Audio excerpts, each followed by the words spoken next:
그러므로 너희는 가서 모든 민족을 제자로 삼아 아버지와 아들과 성령의 이름으로 세례를 베풀고, 마태복음 28장 19절이죠.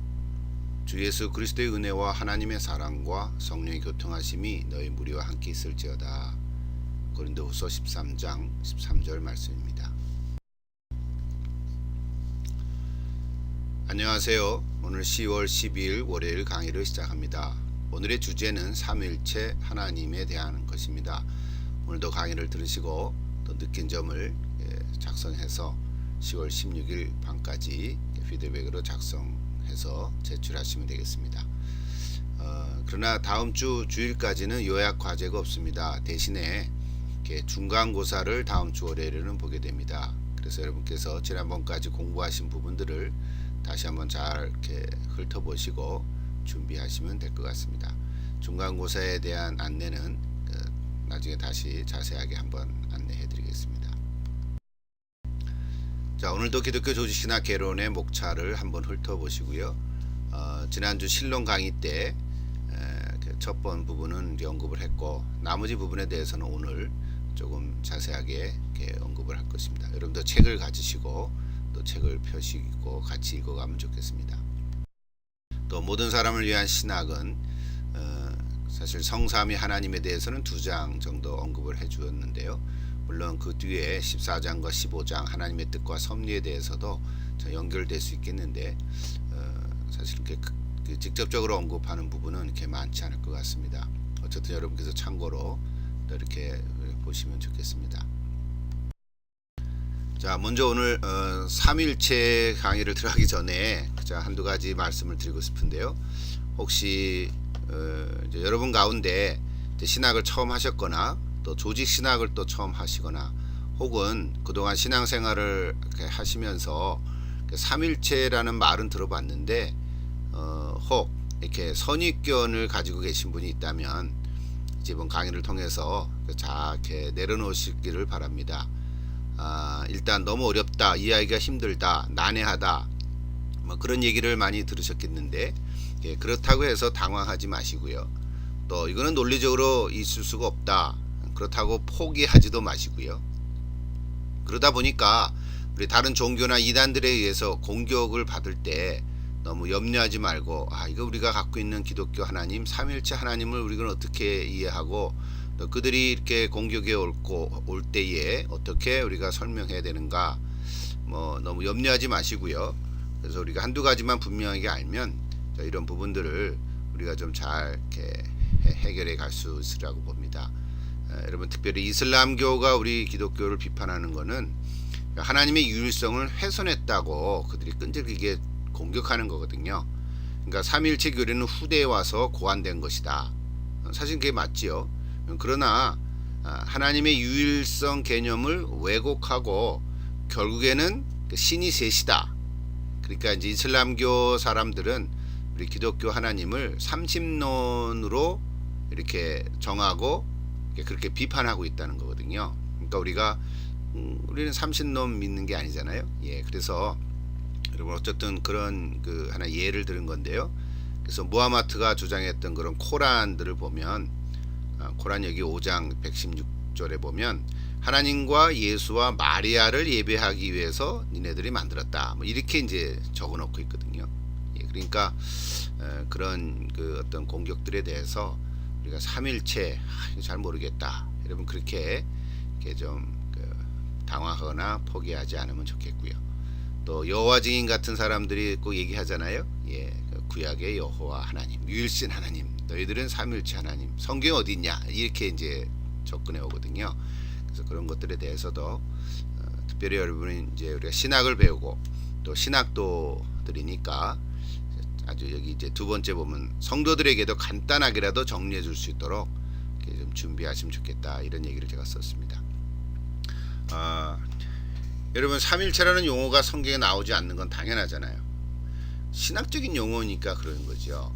그러나 삼위일체를 포함한 구절들은 여러 군데에 기록되어 있거든요. 앞에 잠깐 소개했던 마태복음 28장 19절이나 고린도서 13장 13절은 이렇게 직접적으로 표현이 되어 있죠. 마태복음은 이제 세례에 관계된 거고 고린도후서는 축도에 관계된 형태잖아요. 그러나 물론 그 두 절이 삼일체를 다 이렇게 뭐랄까 알려준다, 표현해준다, 뭐 이렇게 말할 수는 없죠. 빈약하죠. 그러나 삼일체를 알려주는 이제 그런 성경 구절들은 많이 있습니다. 우리가 아는 대로 창세기 1장 1절부터 그렇죠. 하나님이 천지를 창조하시니라. 그때 말한 하나님은 엘로힘이라고 쓰잖아요. 히브리어로. 그때 그거는 복수형 어미죠. 힘 할 때. 그러니까 복수형 어미를 가진 단수 단어죠. 또 그 후에 1장 20절에 보면 하나님이 이르시되 우리의 형상을 따라 우리의 모양대로 우리가 사람을 만들자 이렇게 해서 복수형인 하나님을 이제 소개해주고 있잖아요. 자, 이런 거는 이제 히브리어를 알고 또 그런 부분을 이제 이해할 때 이게 하나님이 그냥 한 분이신데 이게 복수구나 이런 걸 이제 우리가 좀 이렇게 눈여겨볼 수 있는 거죠. 자, 어쨌든 우리 삼일체론의 근거는 성부는 그리스도 안에서 성령을 통하여 계시된다. 제가 우리 계시에 대한 얘기를 할 때도 언급을 했습니다만 어쨌든 오늘 삼일체를 이제 구체적으로 공부하기 전에 우리가 가져야 할 자세는요. 이거 모르니까 그만둘래 이러지 마시고 적어도 이제 신학의 문을 두드렸으니까 이제는 잘 정리하시고 또 특별히 교회사에 나타난 그런 용어들이나 어떤 쟁점, 견해들 또 최근에 우리 신학자들의 논쟁까지도 조금 관심을 가지고 또 책들을 좀 읽으면서 좀 잘 배우고 정리하셨으면 좋겠습니다. 언젠가는 성도들에게 여러분이 삼일체를 질문할 때 뭐 다 얘기할 수는 없겠죠. 뭐 신학적인 구체적인 건 얘기 못 해드려도 근본적인 방향 아주 간단하게라도 여러분이 얘기를 해줄 수 있을 정도로 준비하면 좋겠습니다. 예.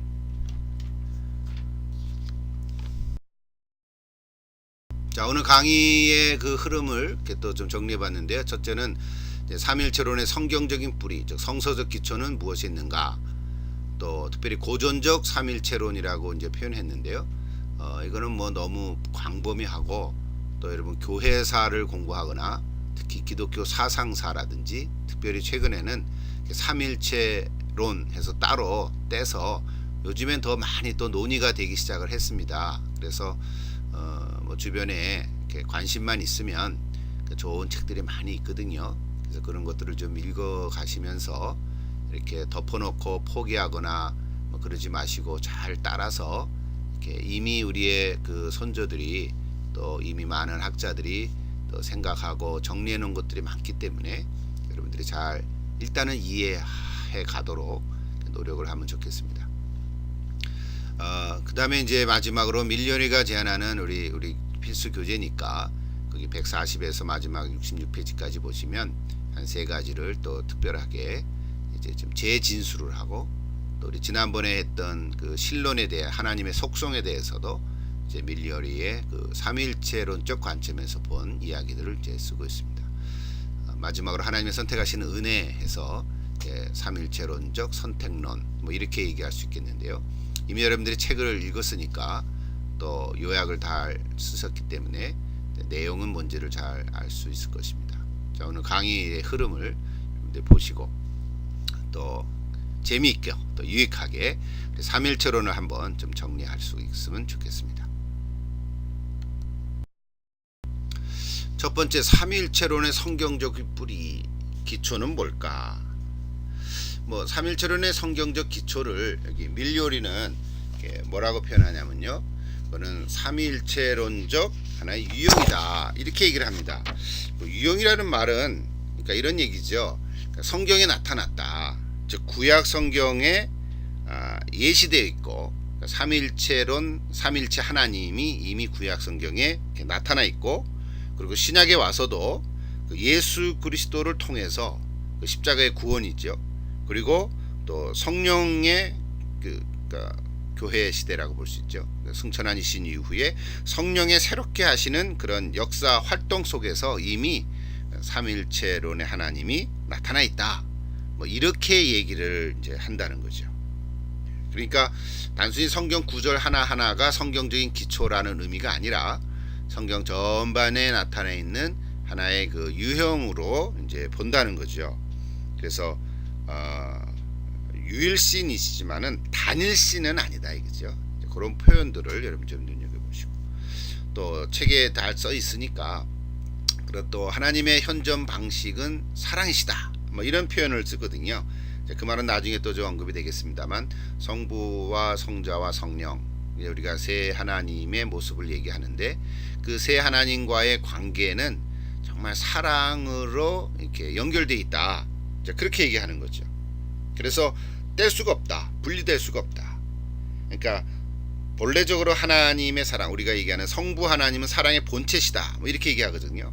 그 하나님의 사랑이, 물론 이거는 우리 헬란 말로 하면 아가페 사랑이죠. 그러니까 하나님의 사랑이 이 땅에 오신 예수 그리스도의 십자가에서 나타났다. 그러니까 성자 하나님의 사랑이 나타났다, 이렇게 얘기하는 거죠. 그러니까 십자가에서 하나님의 사랑이 나타났다. 그리고 이 세상을 향한 나타난 그 예수 그리스도의 사랑이 이제 성령 안에서 실제로 우리 기독교적인 삶 속에, 우리 예수 믿는 그리스도인의 삶 속에 실제로 활력소가 되고 있다. 그것이 바로 하나님의 사랑의 이야기다. 뭐 이런 얘기를 쓰고 있는 거죠. 그래서 밀리오니가 그 이제 그 사라 콜리라고 하는 이 여성 신학자거든요. 이분은 원래 영국에서 공부를 하신 분이에요. 그러니까 캠브리지에서 이제 학위를 하시고, 그러니까 일종의 여성 신학자죠. 그리고 앵글리칸 조직 신학자인데요. 아직도 살아 계십니다. 자, 이분의 표현 속에 그 아주 좋은 그 얘기를 이제 인용하고 있지 않습니까? 132페이지입니다. 로마서와 갈라디아서를 인용하면서 이런 얘기하죠. 자, 우리 그리스도인의 기도는 하나님의 사랑으로 경험되어지는 거다. 그래서 하나님, 그리스도, 성령 이런 단어를 우리가 쓰고 있는데, 자, 기도의 토대를 둔 삼일체적 논리의 증거가 분명하다, 이런 얘기를 이제 쓰고 있어요. 그러니까 쉽게 얘기하면 뭘 얘기하냐면, 삼일체는 딱딱하게 철학적이고 사변적이고 이거 추상적이고 뭐 알 수도 없고 그런 얘기들이 아니다라고 하는 거를 좀 얘기하려고 하는 거죠.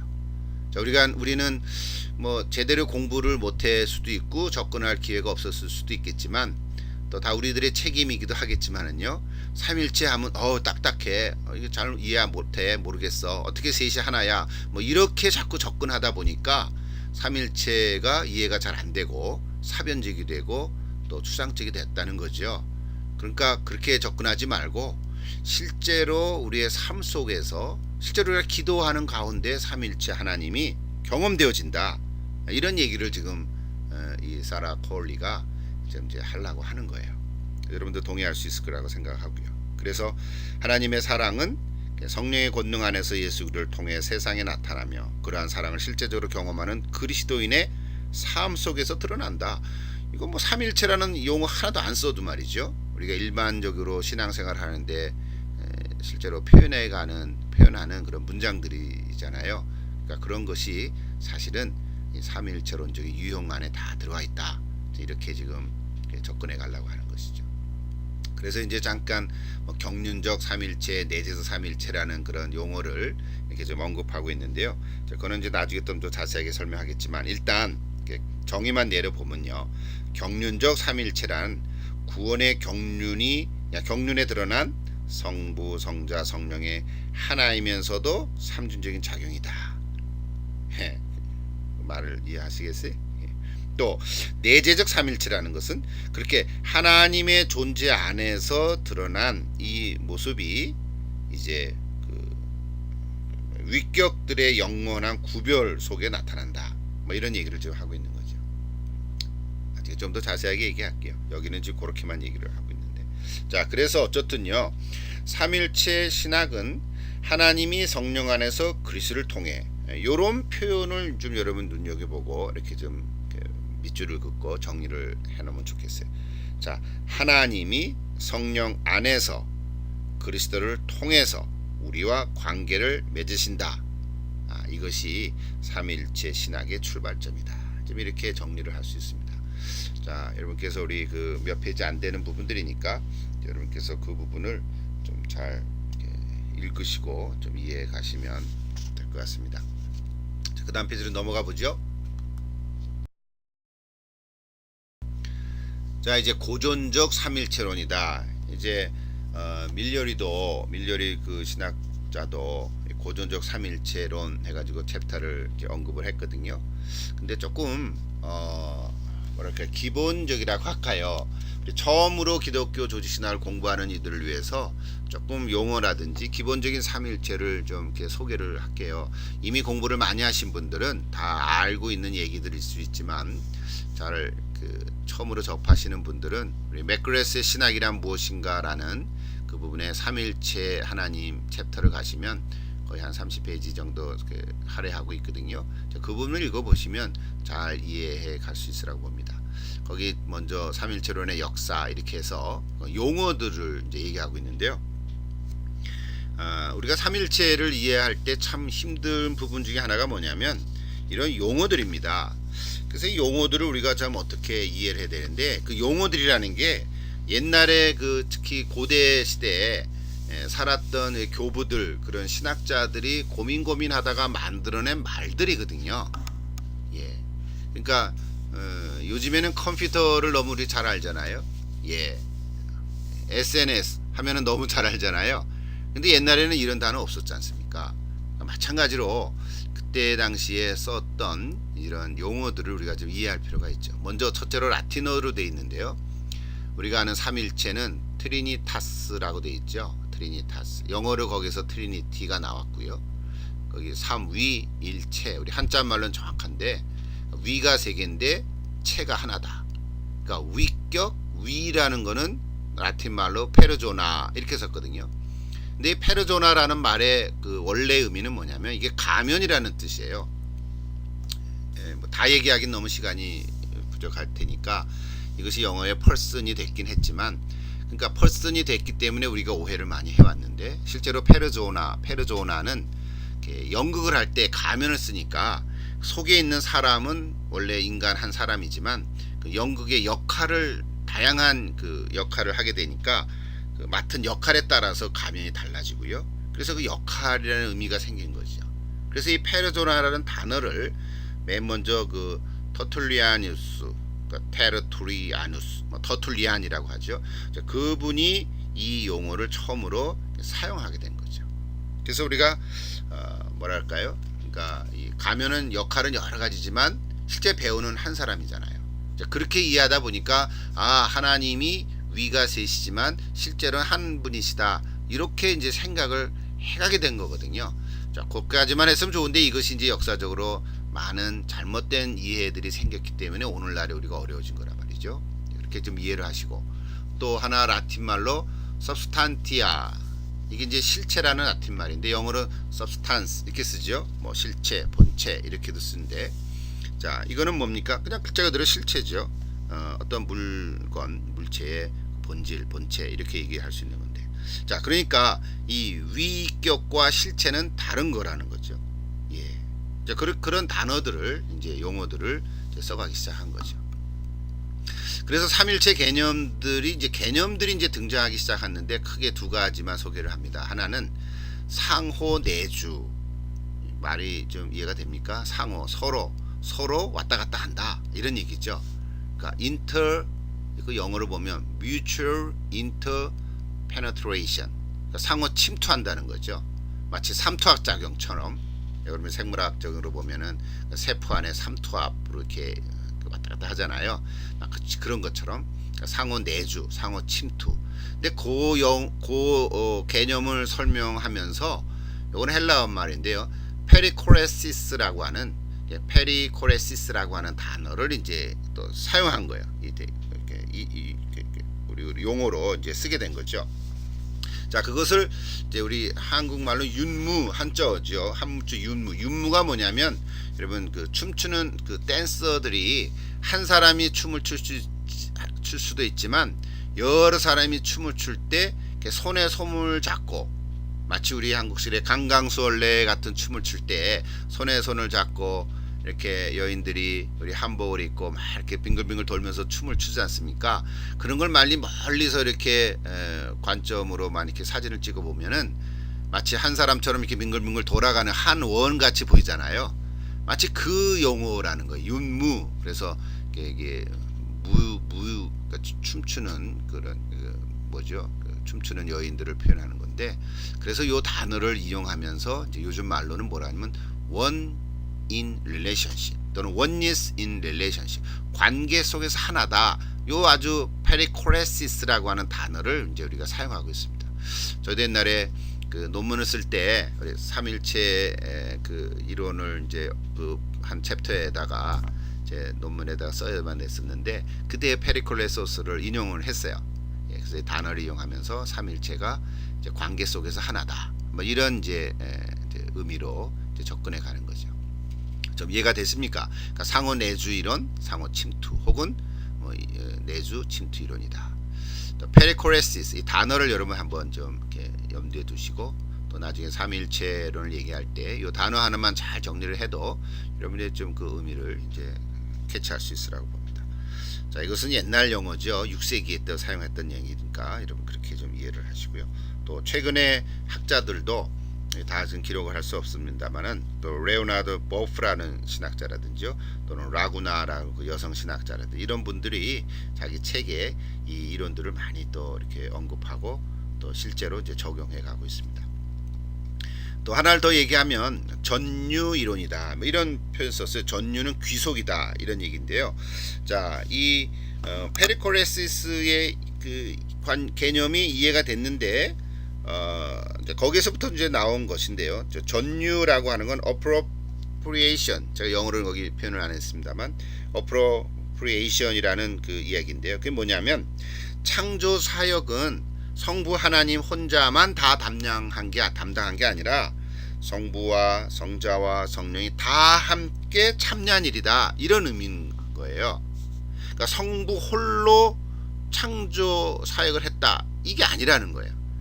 나중에 되겠지만 이거는 이제 이단의 이론으로 가는 거거든요. 그러니까 그게 아니라 창조하는 사역도 성부, 성자, 성령이 다 같이 하시고, 또 우리가 아는 십자가에서 달려 들어가신 예수 그리스도의 구속 사역도 성자 혼자 하신 게 아니다. 거기 하나님 성부와 성자와 성령이 함께 하신 것이다. 또 오늘날 우리가 성령의 역사하시는 시대, 교회 시대라고 말을 하는데, 이것도 역시 성부와 성자와 성령이 함께 하시는 거다, 이런 얘기예요. 맞잖아요? 예, 그러니까 구약은 성부, 신약은 성자, 지금 성령, 교회 시대는 성령, 이렇게 나누면 안 된다는 거예요. 그거는 삼일체의 기본적인 개념이 아닌 거죠. 예, 그러니까 여러분이 이런 기본적인, 자, 이런 부분들은 지금 밀리오리는 이미 다 알고 있다. 이제 신학생들이 다 알고 있으니까 그런 얘기들을 그 책에 안 썼어요. 이미 다 기본적으로 알고 있다 생각을 했기 때문에. 그래서 혹시 여러분 가운데 이제 이 조신학을 처음 공부하고 또 삼일체를 좀 정리하기 위해서 제가 이렇게 좀 기본적인 것을 좀 소개하고 있습니다. 이 용어들이라든지 개념들을 조금 좀 잘 이렇게 정리할 수 있으면 좋겠습니다. 자, 계속해서, 그런데 이제 이 삼위일체론을 이제 비판해 가기 시작했거든요. 자, 고대 기독교 역사 속에서 기독교 사상사의 흐름을 보면 초기 교회 사상사가 있고 또 중세 시대가 있었는데, 이제 종교개혁 이후에 이제 삼위일체론에 대한 관심이 이제 많이 좀 약화되기 시작했어요. 그리고 특별히 17세기 또 이 계몽주의 또 지나가서 18세기가 합리주의거든요. 그러니까 18세 합리주의에서부터 이제 삼위일체론이 막 비판하기 시작하면서, 합리적이니까 야, 이 셋이 하나가 어떻게 되냐, 1 더하기 1 더하기 1이 어떻게 셋이지 하나냐, 뭐 이런 식으로 접근하다 보니까 이 삼위일체론에 대한 관심이 줄어들어 가지고 점점 좀 퇴보하게 됐어요. 그리고 특별히 19세기에는 이제 자유주의가 나타났기 때문에 완전히 삼위일체론에 관심이 이제 없어졌다가, 이제 나중에 20세기 초에 이제 칼 바르트가 나와서 다시 삼위일체론을 이제 꽝 터뜨리게 됐습니다. 그래서 여러분 혹시 삼위일체론에 관심 있는 분들은 이제 우리 현대에 사는 우리들이니까 21세기 사니까 20세기에 칼 바르트를 넘어가야 될 거예요. 그래서 칼 바르트의 삼위일체론을 한번 공부를 좀 해야 될 것 같고요. 또 종교개혁 시대 때 우리 칼빈이라든지요, 뭐 이런 부분들이 이제 현대의 삼위일체론의 그 근본 논의가 되는 거죠. 그래서 그 비판에 대한 얘기들에서 우리는 이렇게 얘기를 합니다. 거기 이제 유비라는 단어를 썼는데 일종의 비유죠. 비유인데 시각화라는 단어를 쓰고 있는데 이런 얘기예요. 대부분의 사람들이 현실적으로 어려워하는 것은 삼위일체 시각화 문제다. 이게 무슨 이야기냐면 이렇게 복잡하게 말로만 하지 말고 추상적인 개념을 우리가 어떻게 볼 수 있냐 모르겠다. 그러니까 좀 알아듣게 좀 이렇게 뭐 물건으로 보여줘라. 시각적으로 설명할 수는 없을까? 이런 질문에 대해서 등장한 것들이 여러 가지 유비들인데 거기 소개했죠. 예를 들면 샘과 운물과 시내 뭘 가리키고 있습니까? 샘도 물이고 운물도 물이고 시냇물도 물이잖아요. 거기 뭐 바다도 물이겠죠. 다시 말하면 H2O라고 하는 그 화학기호의 물이 다 똑같다 이런 얘기예요. 보는 거에 따라서 다르다는 거죠. 또 어떤 부분들은 얼음과 수증기까지도 얘기하죠. 얼음은 물을 얼린 거고 물은 액체고 수증기는 기체잖아요. 그러나 화학기호로 보면 H2O 똑같잖아요. 예, 수소나 질소는 아니잖아요. 뭐 이런 이제 유비들로 좀 설명해 가려고 하는 거죠. 또 목걸이의 유비란 건 뭐냐면 여러분 목걸이에는 많은 고리가 있지 않습니까? 그러니까 그것이 다 서로 연결이 돼야 하나의 목걸이가 되잖아요. 아무리 그 좋은 진주라도 알알이 떨어져 있는 것은 목걸이가 될 수 없는 것처럼 이게 다 연결되어 있다. 뭐 이런 의미로 자꾸 이제 성부, 성자, 성령을 이제 좀 설명하려고 시각적으로 이제 비유로. 근데 이제 비유로 얘기하려고 하는 그 시도는 좋았는데 오히려 오해가 돼버렸단 말이에요. 아, 삼일체는 이런 거다라고 생각해 보니까 실제 그런 얘기가 아닌데. 예. 그래서 무지개도 마찬가지고요. 아, 빛으로 오신 뭐죠? 빛으로부터 오신 빛, 그 그리스도다. 뭐 이런 얘기들인데 여러분 무지개는 한 빛이지만 그 안에 7가지 색깔이 있잖아요. 예, 그러니까 한 줄기의 광선이지만 여러 가지 색깔이 있다.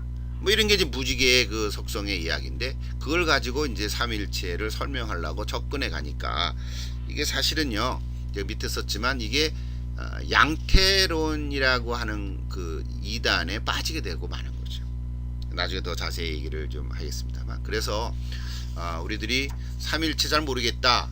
그러니까 모르면 모르는 대로 일단 놔두고 또 다른 접근으로 하는 것이 더 바람직하다. 이런 얘기들이죠.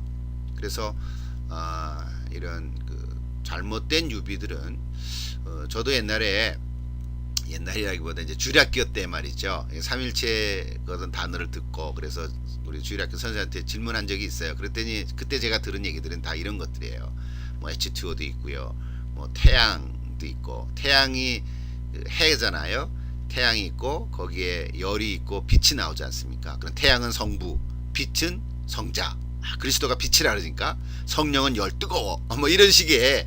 근데 그 설명은 좋았는데 실제로 이제 신학을 공부하다 보니까 이런 것은 잘못된 비유들이라는 거예요. 양태론에 빠져버리는 그런 잘못된 비유들이니까 여러분들 그렇게 이해하시고 이제 또 계속해서 좀 이해를 나가면 좋겠습니다. 자, 그래서 조금 신학적인 용어로 들어가죠. 아까 처음에 좀 소개를 했었었는데요. 자, 경륜적 삼일체론과 본질 혹은 내재적 삼일체라고 쓰는데요. 그게 뭘까? 영어로는 뭐 economic, 또 essential 또는 immanent 뭐 이런 말들을 쓰고 있는데요. 자, 그 용어는 이제 칼 라너라고 하는 우리 현대 신학자 중에 독일 신학자인데요. 자, 이 용어를 체계적으로 잘 다룬 그런 학자라고 이제 우리가 인정을 하고 있습니다. 그분이 쓴 책이 삼일체라는 1970년에 쓴 책인데요. 거기 이렇게 쓰고 있습니다. 자, 경륜적 삼일체란 뭐냐면 구원의 경륜은 뭐 하나님께서 구원을 이제 하나의 구속사적으로 이렇게 계획하시고 섭리해 가시지 않습니까? 그러니까 구원의 경륜 속에서 즉 역사 과정 내에서 삼일체가 알려지는 하나의 방식이다. 그런 얘기를 하고 있는 거예요. 그것이 큰 의미죠. 그러니까 한 분 하나님, 그러니까 구원은 성부 하나님 혼자만 하시는 게 아니다. 성부, 성자, 성령 이 세 분 하나님이 다 이 구원의 경륜 속에서 역할을 하시는 거다. 뭐 이런 얘기를 이제 하는 거죠.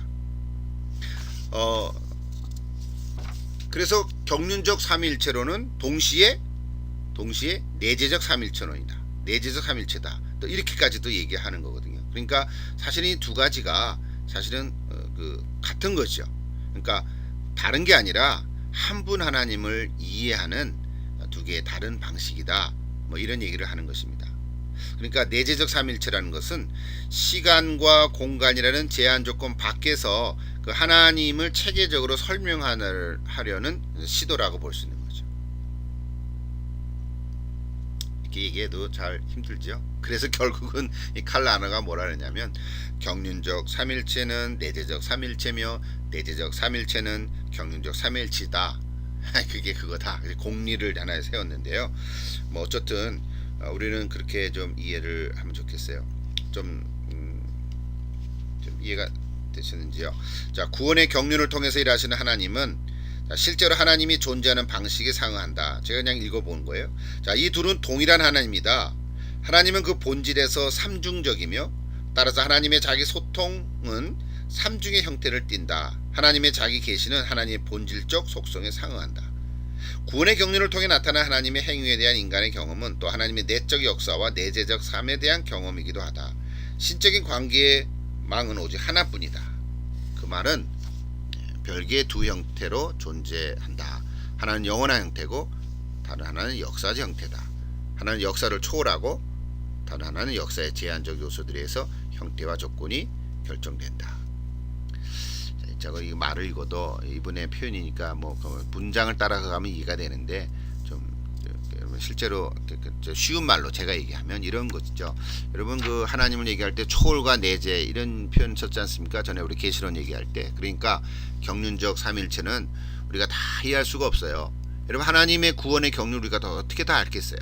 그러니까 하나님께서 우리에게 계시인 부분만 알 수 있다라고 얘기할 때에 그러나 그 초월되신 하나님의 놀라운 그 구원의 경륜의 그 삼위할체 하나님의 그 모습이 실제로는 우리 안에 들어와 있다는 거죠. 정말 초월해 계신 하나님이 우리와 함께 하신다. 마치 임마누엘 하나님의 모습으로 내재해 가신다. 그러니까 저 멀리 계신 분은 성부 하나님이고 우리와 함께 하신 성령 하나님이고 그렇게 나누지 말고 그렇게만 얘기하지 말고 물론 우리의 심령 가운데 계신 분인 성령 하나님의 내주하심 뭐 이렇게 우리가 얘기를 하는데 그 성령 하나님만 내주한다 이렇게 얘기하지 말자는 거죠. 여러분 좀 쉽게 이해가 됩니까? 예. 성령 하나님이 우리의 심령 속에 내주하지만 바로 그 성령 하나님을 통해서 예수 그리스도가 드러나는 것이고요. 그리고 우리는 고백적으로 하나님을 믿고 섬기는 거잖아요. 예. 그러니까 우리 현실적인 신앙의 경험으로서 삼위일체 하나님은 우리가 다 이해할 수 없는 놀라운 그 초월의 하나님이시지만 그런 구원의 그 경영을 이루어 가시는 하나님의 섭리 속에 있지만 동시에 내 안에 계신 하나님도 역시 삼일체 하나님이시다. 이런 이야기인 거예요. 좀 더 설명을 했는데 이해가 되시죠? 예. 그래서 계속 연결되는 게 우리가 조심해야 할 건 뭐냐면요. 이 삼일체론을 공부하다 보면 이제 잘못되면 그 이단으로 빠지게 되는데요. 거기 이제 세 가지 이단을 얘기합니다. 뭐 제가 두 이단이 있는데 종속론을 하나 더 썼습니다. 자, 종속론과 양태론과 삼십론 이게 세 가지인데요. 하나씩 좀 간단하게 살펴보십시다. 자, 여기 있네요. 종속론, 양태론, 삼십론. 종속론은 성부, 성자, 성령 이름 자체가 신적인 서열이나 질서를 의미한다. 이런 얘기예요. 그러니까 성부 하나님이 제일 높은 자리에 있고 그 아래 성자와 성령이 있다. 아들이니까 아들이 아버지보다 못하다. 뭐 이런 얘기, 열등하다. 이런 생각을 갖고 있는 거예요. 그 잘못된 거 아니겠어요? 우리 성경을 보면 예수님이 늘 자주 얼마나 많은 부분에서 언급했잖아요. 하나님과 나는 하나이시다. 동일하다. 이런 얘기 하잖아요. 하나이시다. 하나님을 본 자는 나를 본 자는 하나님을 봤다. 그러니까 하나님과 나는 같다. 뭐 이런 얘기 하잖아요. 그런데 지금 종속론은 하나님이 더 우월하다. 이런 얘기를 하는 거예요. 그래서 이 주장은요. 우리가 알고 있는 복음의 메시지와 충돌하고요. 특별히 예수 그리스도를 통하여 구원하는 하나님의 사역과도 부딪히죠. 결국은 성자와 성령은 단지 존귀한 피조물에 불과한 것이므로 성자 예수 그리스도는 구세주가 될 수 없고 성령 역시 지금 여기에서 성화의 사역을 감당할 수가 없다.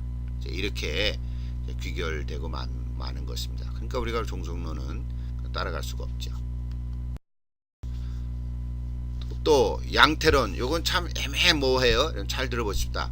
자, 모달리즘이라고 그러는데 19세기 아돌프 폰 하르낙에 의해서 잘 정리가 됐는데요. 자, 2세기의 그 학자들과 특히 3세기의 사벨리우스와 관련된 그런 삼일체 이단들의 그 요소들을 설명하기 위해서 양태론이라는 말을 이제 언급을 했습니다. 그래서 하나님의 자기 계시가 세 가지 다른 방식 곧 그거 양태로 나타난 것이다. 이렇게 지금 설명하는 거거든요. 그러니까 두 가지인데 하나는 시대적 양태론과 기능적 양태론으로 나눠서 얘기해요. 자, 시대적 양태론은 뭐냐면 하나님은 시대에 따라서 다른 양태로 나타난다. 아까 앞서 잠깐 얘기했는데 구약 시대 때는 성부 하나님이 나타나시고 신약 시대 때는 성자 하나님이 나타나시고 그리고 지금 우리 교회 시대 때는 성령 하나님이 나타나시고 이렇게 생각하면 잘못이라는 거예요. 그게 아니라는 거죠. 근데 그렇게 이해할 수 있잖아요. 어떤 분도 그렇게 또 그 이해하기가 좋네 이렇게 생각하는데 그거 아니라는 거죠. 아니라는 거죠. 예수님이 그러면 이 땅에 오셨던 그 33년 동안에만 계시냐? 아니잖아요. 예수는 곧 말씀이시고 하나님과 함께 하시고 우리 성경을 통해서 보면 다 연결되죠. 요한복음이 또 창세기와 연결되고 그러니까 하나님이 창조 사역 하실 때도 창조 사역에 그 성부 하나님이 하셨지만 실제로는 말씀으로 창조하시고 뭐 이런잖아요.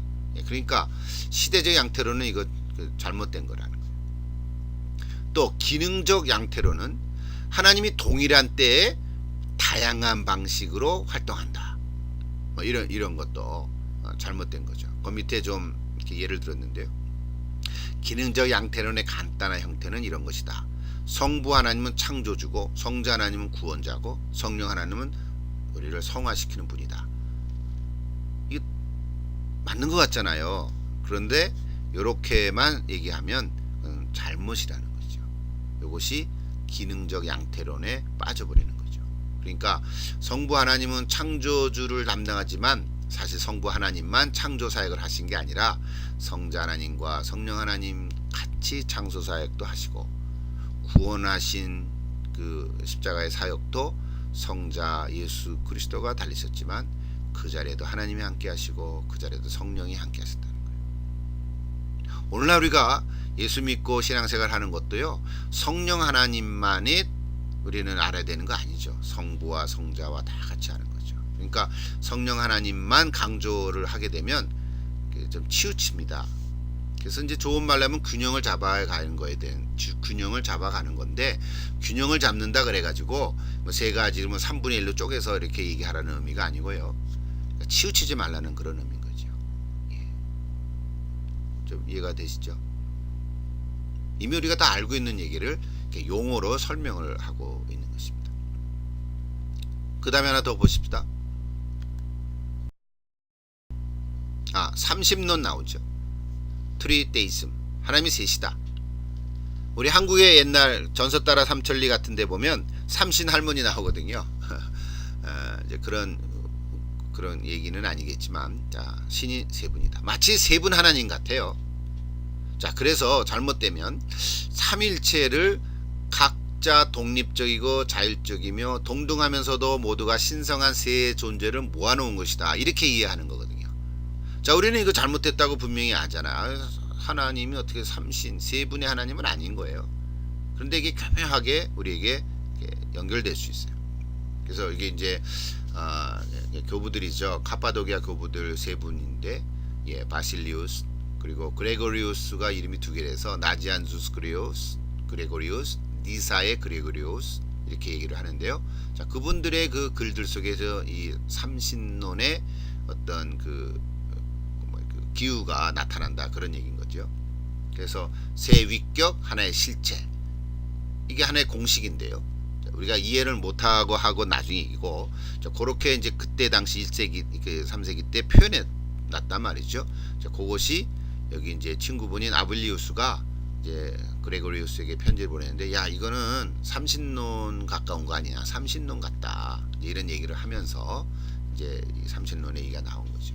자, 그래서 오늘 우리의 입장은 자 세위격 하나의 실체 삼위일체 자 아까 우리 얘기했죠. 페르조나 सब스탄치아 트리니티 자 이 얘기를 우리가 쓰지만 이 공식을 우리가 사용할 수밖에 없는데 하지만 어떻게 삼신론에 빠져들지 않을까 이런 질문을 던지는데 여전히 그 니사의 그레고리우스는요 신격이라는 말을 본질이 아니라 substantia가는 작용이다. 뭐 이렇게 얘기를 했는데 여전히 이해하기가 만만치 않아요.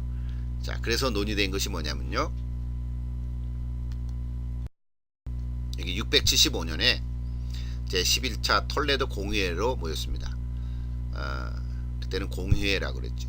11명의 주교가 스페인 톨레도에 모여서 서방교회 삼일체 견해를 명료하게 제시를 했습니다. 자, 이 견해는 나중에 중세 후기에 삼일체 교리를 논하는 것을 계속 인용되고 있는데요. 그래서 교부 시대에 나온 삼일체론에 관한 논의 가운데 가장 명료한 내용이다. 이제 이렇게 좀 소개를 합니다. 그거 뭐냐면요, 이렇게 얘기하는 거예요. 삼일체와 하나님이라는 말을 삼위일체 이렇게 쓰지 말고 관계로 얘기하자. 이런 단어를 이제 쓰잖아요. 관계로 얘기하자.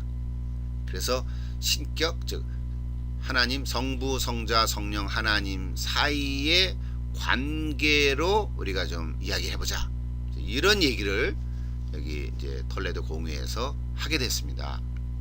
그러니까 본질, 본체 그 말은 괜찮았는데 위격을 쓰다 보니까 아까 우리 페르소나 이게 그러니까 하나의 가면, person 인격처럼 보이니까 이게 양테너로 빠져버렸거든요. 그렇게 하지 말자는 거예요. 관계로 설명해보자.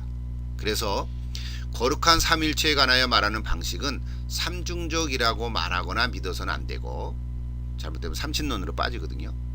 그래서 삼일체라는 말은 하긴 해야 되는데 우리가 위격을 삼일체라는 단어를 써서 믿고 고백을 하지만 그거는 새 실체를 믿는 것이 아니라 그 다음 보세요. 성부는 자기 자신이 아니라 성자와 관련해서 성부고 그렇잖아요. 성부 아버지가 된 거는 자녀가 있는 거잖아요. 아들이 있는 거죠. 또 아들 얘기하면 딸은 아닌가 이렇게 또 넘어가지 마시고 성자라는 의미를 여러분 이해하시면 되겠죠. 예, 그러니까 성부는 스스로 성부가 아니라 성자와 관련해서 성부다 이거죠. 관계성으로 좀 설명하려고 하는 거예요. 또 성자는 역시 아들 입장에서 자기 자신이 아니라 성부와의 관계에서 성자고 괜찮으죠? 성령은 역시 아버지와 아들의 영으로 불리듯이 그러니까 뭐죠? 성부 하나님의 영, 성자 그리스도의 영 이렇게 부르는 것처럼 성령은 하나 달랑 똥 떨어서 얘기하지 말고 성령만 따로 얘기하면 전혀 의미가 없다는 거예요. 그렇게 하지 말고 그러면 잘못된다는 거예요. 그러니까 성부와 성자의 관계에서 성령이시다 이런 얘기예요. 오늘 우리가 많은 좀 이단 사설들도 있고요. 조금 빗나간 분들도 있는데 그걸 어떻게 구분하나 이렇게 하나 얘기할 수 있어요. 성령의 능력을 체험하고 성령의 어떤 신비한 체험을 했다 하더라도 성령님은 항상 예수 그리스도를 존귀케 드러내십니다. 어떤 분이 성령을 충만한다고 해서 그 말이나 간증이나 어떤 체험을 얘기할 때에 자기들을 드러낸다거나 성령 자체를 얘기한다고 하면은 조심할 필요가 있죠. 우리 성령님은 항상 예수 그리스도를 존귀케 하십니다. 그렇죠? 하나님께 영광을 올려드리는 거죠. 그러니까 성령 혼자만의 어떤 사역을 하는 건 아니라는 거죠. 예, 그래서 성부, 성자, 성령은 항상 세 분이 관계성을 갖고 있다. 그래서 여기 이제 지금 이게 675년 아닙니까? 예, 그래서 그때 삼일체 하나님이라는 그 말 가운데 세 분 하나님과의 관계 속에서 이야기를 해보자 이렇게 정리를 했습니다.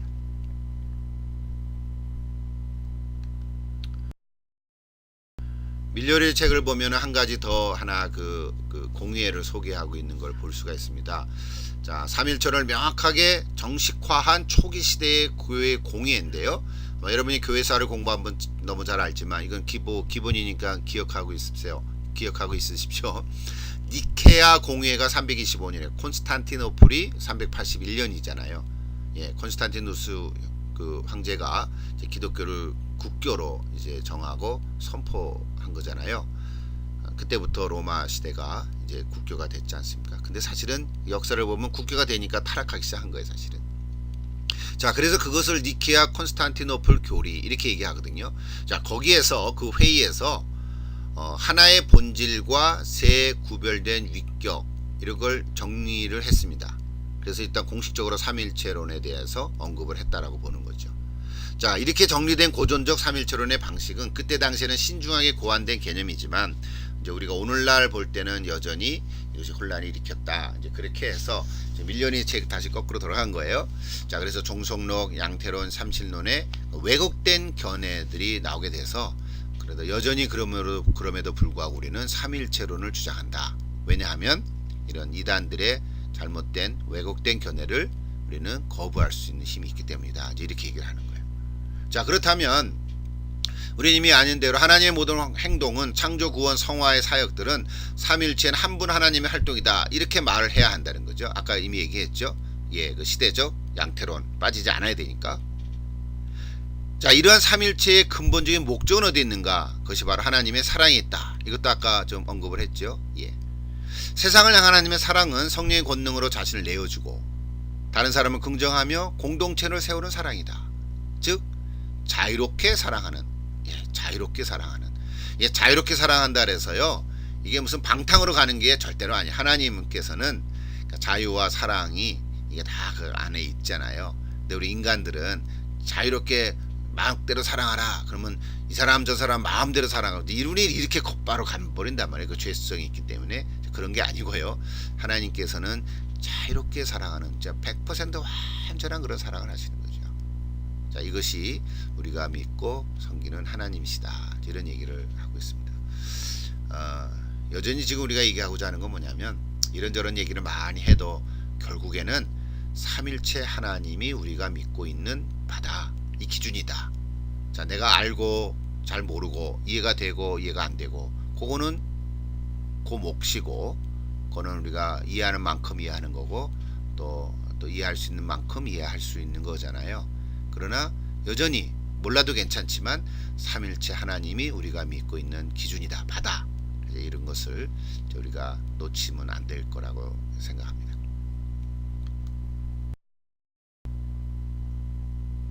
여기 또 그래서요, 여기 여러분 교회사를 공부한 분은 이미 다 얘기했고 이거는 꼭 필요합니다. 여러분 이거 정리하십시오.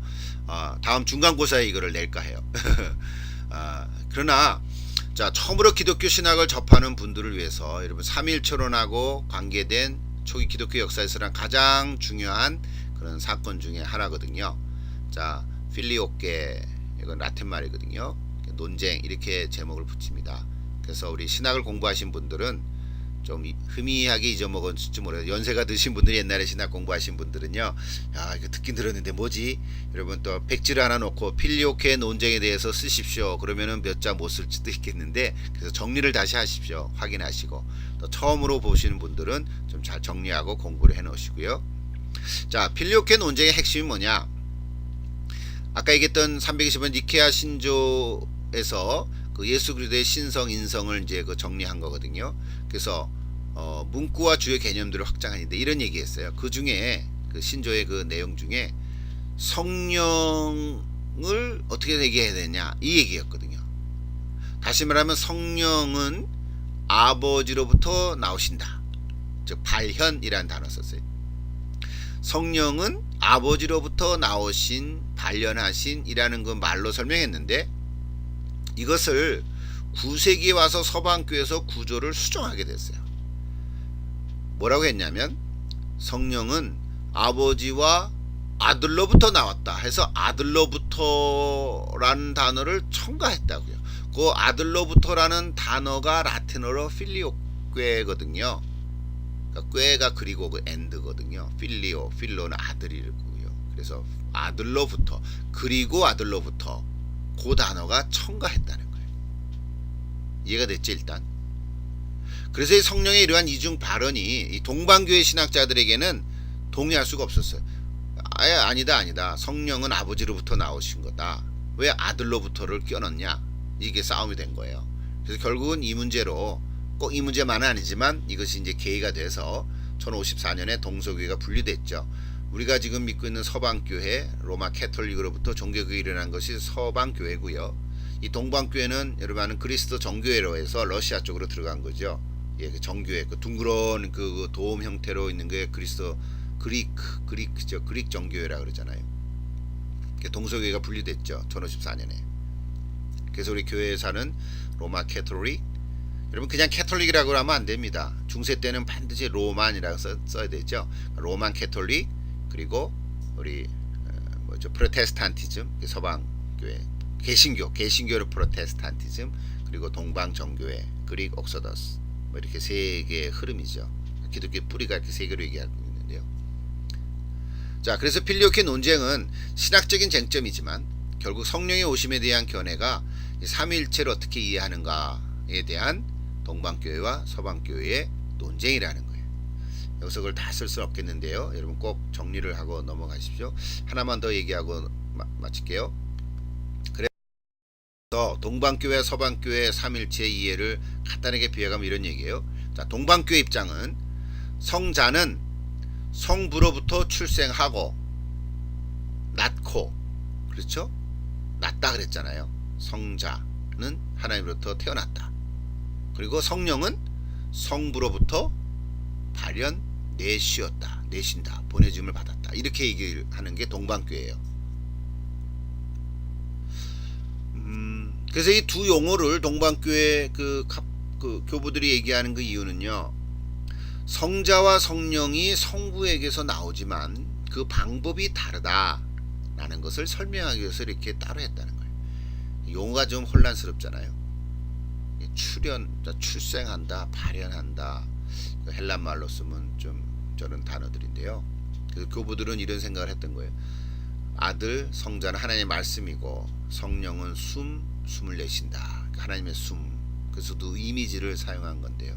그래서 도움이 되는 거 있어요. 동방교회의 입장도 우리가 이해를 할 수 있어요. 그건 뭐냐면 성자와 성령의 독특성을 밝히려는 데 도움이 되고요. 또 동시에 성자와 성령의 사역 안에서 서로 관련되어 있다는 것을 또 볼 수 있게 됐죠.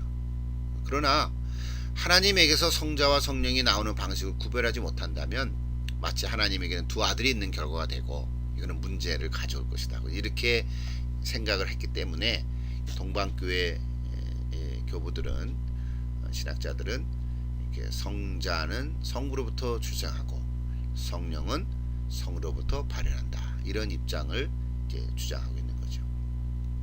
반면에 서방교회 삼일체 이해를 보면요. 성자는 성부로부터 출생하고 이건 똑같죠. 자, 그러나 성령은 성부와 성자로부터 발현한다. 아까 이미 언급한 것처럼 성자로부터가 더 애드가 그러니까 추가됐죠. 그게 필리오케인데. 자, 그래서 서방교회 신학자들은요. 성령이 성부로부터만 나오는 것이 아니라 성부와 성자로부터 나온다. 이렇게 주장하는 거예요. 그 근거를 여러 가지 성경에서 찾는데요. 그 중에 하나가 요한복음 20장 22절에서 보면 부활하신 예수님께서 제자들에게 오셔서 성령을 받으라. 너에게 평강이 있을지어다. 성령을 받아라. 이렇게 하시지 않았어요? 그 숨을 불어 넣으셨던 것처럼. 내 피쉬 이렇게 한 거죠. 입을 열어. 자, 그러니까 성령은 하나님의 영일 뿐만 아니라 그리스도의 영이기도 하다. 진짜 맞는 입장인데요. 그래서 우리가 아는 대로 아우구스티누스, 성 어거스틴이 서방교회 입장에 있는데, 자, 성령의 역할을 주장하면서 이렇게 말했죠. 성령은 성부와 성자를 연결한 사랑의 끈이다. 자, 이미 그 삼위일체를 관계성으로 얘기하다 보니까 성부와 성자를 연결한 사랑의 끈 이렇게 이제 보는 거죠. 그래서 삼위일체 각각의 사이에는 사랑의 관계가 있다. 이렇게 해서 어쨌든 여러분 기본적으로 이 필리오케의 논쟁을 잘 이해하고요. 좀 이렇게 정리해 가시면 좋을 것 같습니다. 그 다음에 또 이제 주제가 있는데 한번 같이 가보십시다. 자, 우리 맥크레스 책에 이제 학자가 이제 그 교수가 삼일체론에 대한 고대와 현대의 6가지 견해를 이렇게 좀 소개하고 있습니다. 근데 이 얘기는요, 오늘 이 강의에 대해서 너무 많이 가고 또 이 강의만 또 할 수가 없어서 이렇게 소개만 하고 넘어갈 수밖에 없습니다. 여러분이 이해를 하시면 좋겠고요. 앞으로 여러분이 삼일체론에 좀 더 관심이 있는 분들은 적어도 이런 학자들을 좀 알면 좋을 것 같습니다. 특별히 카파도기아 고부들을 여러분 이해하시고요. 또 히프 아구스티누스, 또 칼 바르트, 우리 현대 신학자죠. 20세기에 또 칼 라너, 아까 언급했던 삼일체론을 잘 정리하셨던 좀 그 독일 신학자 중에 하나, 또 존 맥커리, 로버트 랜슨, 이런 분들이 이제 삼일체론에 대해서 이제 고대가 네 분이 현대인데 견해들을 소개하고 있습니다. 또 최근에 삼일체 논의도 이제 하고 있는데요. 또 실라에르 마하, 이건 절대 감정의 의존, 이제 그런 게 아니 핵심 얘기를 하고 있는데요. 또 윌리엄 몰트만 제가 내일 공부할 때 전 몰트만을 공부해서 이제 그 논문을 썼는데요. 사회적 삼일체 이제 이런 그 얘기들을 이제 많이 하고 있습니다. 요즘도 몰트만 신학을 공부하시는 분들이 삼일체를 이제 얘기를 합니다. 또 뭐죠? 에버하르트 융웰 이분도 좀 보고요. 그리고 캐서린 라구나. 이 라구나 이분은요, 제가 이제 논문 쓸 때, 박사학위 논문 쓸 때 이 라구나 책을 처음 소개받았어요. 굉장히 좀 두꺼운 책인데 번역이 안 됐고 영어 같은 책이지만 이분 속에 아까 얘기했던 그 페리코레시스 이 단어를 쓰면서 그걸 현대 용어로 oneness in relationship 뭐 이런 표현들을 많이 쓰거든요. 그래서 God for Us 이런 책 제목인데요. 그래서 이제 제 입장에서는 이제 돌아가셨지만 그분이 삼일체와 구원에 대해서 더 많은 관심을 갖고 있고요. 그래서 요즘도 그 삼일체론을 계속 공부하시는 분들은 이제 이분의 책을 많이 인용합니다. 그래서 캐서린 라구나 또는 볼프라든지 뭐 이런 분들 책들을 이제 인용하고 있습니다. 칼바르트, 윌리엄 몰트만, 또 라구나 뭐 이런 분들을 여러분 눈여겨 보시고 또 삼일체에 더 관심 있는 분들은요 그런 책들을 좀 사서 공부하면 좋겠습니다. 또 사라 코클리라는 분은 여성 신학자죠. 예, 아까 소개를 잠깐 했는데 사랑에 대한 기도에 대한 얘기를 했지 않습니까? 예, 그래서 그 부분도 여러분 알고 있으면 좋겠습니다. 자, 이제 우리 다시 본계제로 좀 돌아가십시다. 지금까지는 혹시 삼일체에 대한 전반적인 또는 기본적인 얘기를 좀 하느라고 시간을 썼는데요. 자, 우리 본래 교재 우리 기독교 조신학 개론으로 좀 가서 우리 밀려리가 제안하는 삼일체론을 좀 정리하면 좋겠습니다. 자, 이번 여러분 교재가 있으니까 제가 여기 이제 파워포인트에 다 이렇게 일일이 쓰지 않았습니다. 여러분들이 그 책을 좀 펴십시오. 이제 140페이지인데 크게 세 부분이 나와 있는데요. 제가 이번에는 이번 강의는 피드백을 이 세 주제에 대해서 한 가지씩 여러분들이 좀 피드백을 써서 이렇게 제출하면 좋겠습니다. 그러니까 세 가지니까 뭐 많지 않죠? 예, 여러분이 그렇게 이해하시고 자, 첫째는 뭐였습니까? 삼일체론의 의미의 재진술 140페이지입니다. 두 번째는 하나님의 속성. 우리 지난번에 이제 신론할 때 하나님의 속성을 고전적으로 얘기했는데 이 밀요리가 삼일체론적 관점에서 이 하나님의 속성을 다시 좀 생각해보는 그런 그런 문장들을 좀 많이 소개하고 있습니다. 일종의 짝을 만들어서 소개하고 있는데요. 그걸 이제 변증법적 쌍이다 이제 이렇게 얘기를 하는데 마지막 세 번째 하나님의 선택하신 은혜 일종의 삼일체론적 선택론이다 뭐 이렇게 말할 수 있습니다. 제목이 삼일체하고 뭔 관계 있지 이렇게 생각할 수 있지만 하여튼 참 좋은 그런 문장들입니다. 자, 여러분 이 세 부분은 다시 잘 정독하셔서 이미 여러분 요약을 하셨지만 자, 이거 다시 좀 읽고 또 들으면서 좀 좋은 정리가 되고 또 삼일체론에 대해서 이해가 더 풍성해지면 좋겠습니다. 자, 밀려니가 얘기한 삼일체론의 의미와 재진술은 세 가지로 소개하고 있죠. 자, 첫째 하나님을 삼일체로 고백하는 것은 하나님의 영원한 삶이 관계 속에서 영위되는 인격적 삼임을 확증하는 것이다. 자, 이게 뭔 얘기일까요?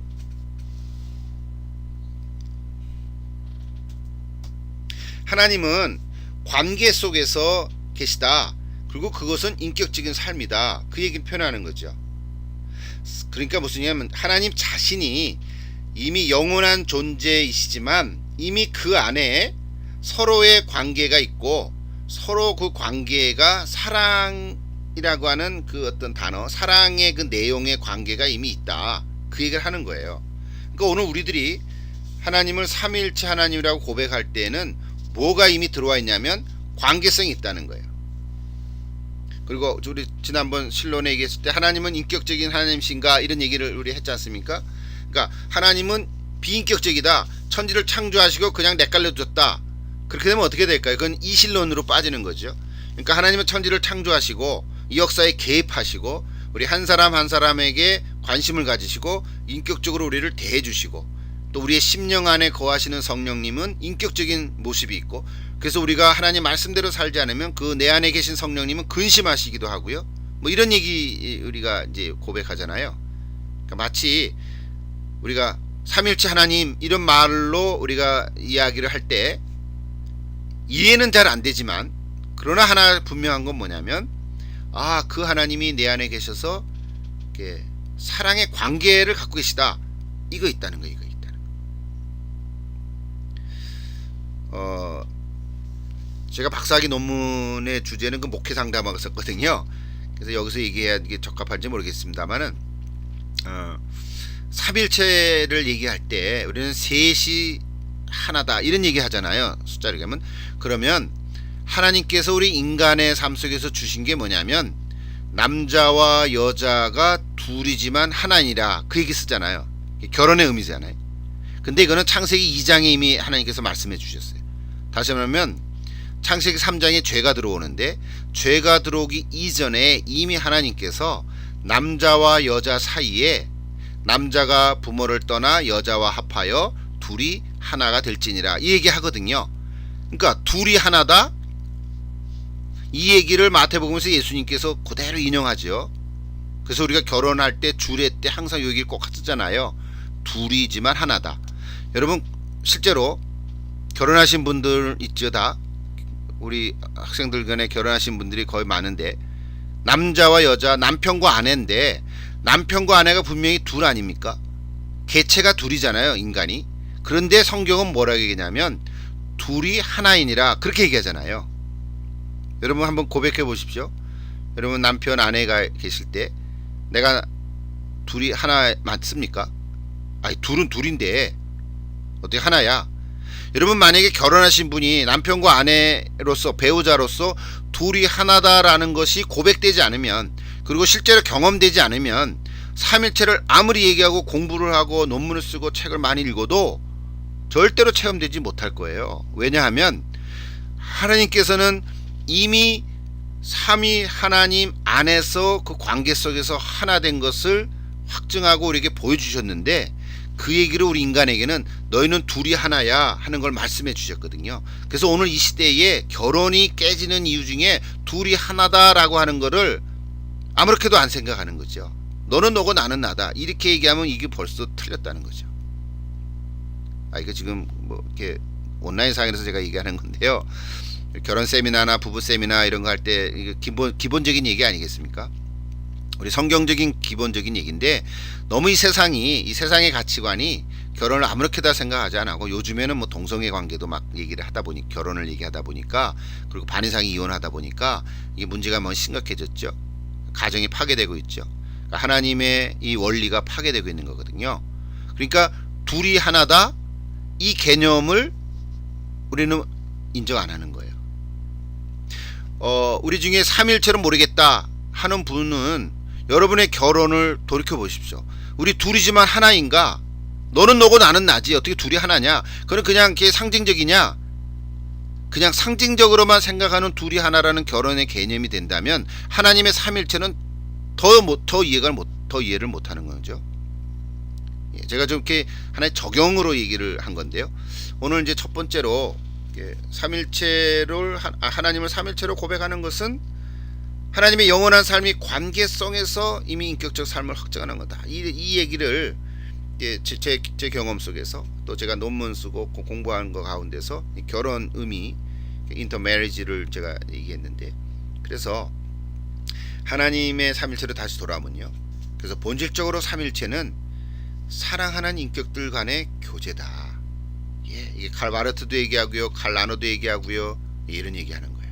그래서 옛날 우리 고대 때 삼일체라는 단어 때문에, 용어 때문에 오해가 많이 생겼지만, 그 위격이라는 페르소나 때문에 양태론으로 많이 빠졌지만, 이제 우리는 그걸 관계성으로 설명을 하고, 관계 사이에 인격적인 사랑의 놀라운, 우리 인간은 사랑한다 해놓고 화도 내고요. 그렇죠. 그러니까 그러나 하나님께서는 성부와 성자 사이의 관계가 사랑이면 100% 사랑하는 거죠.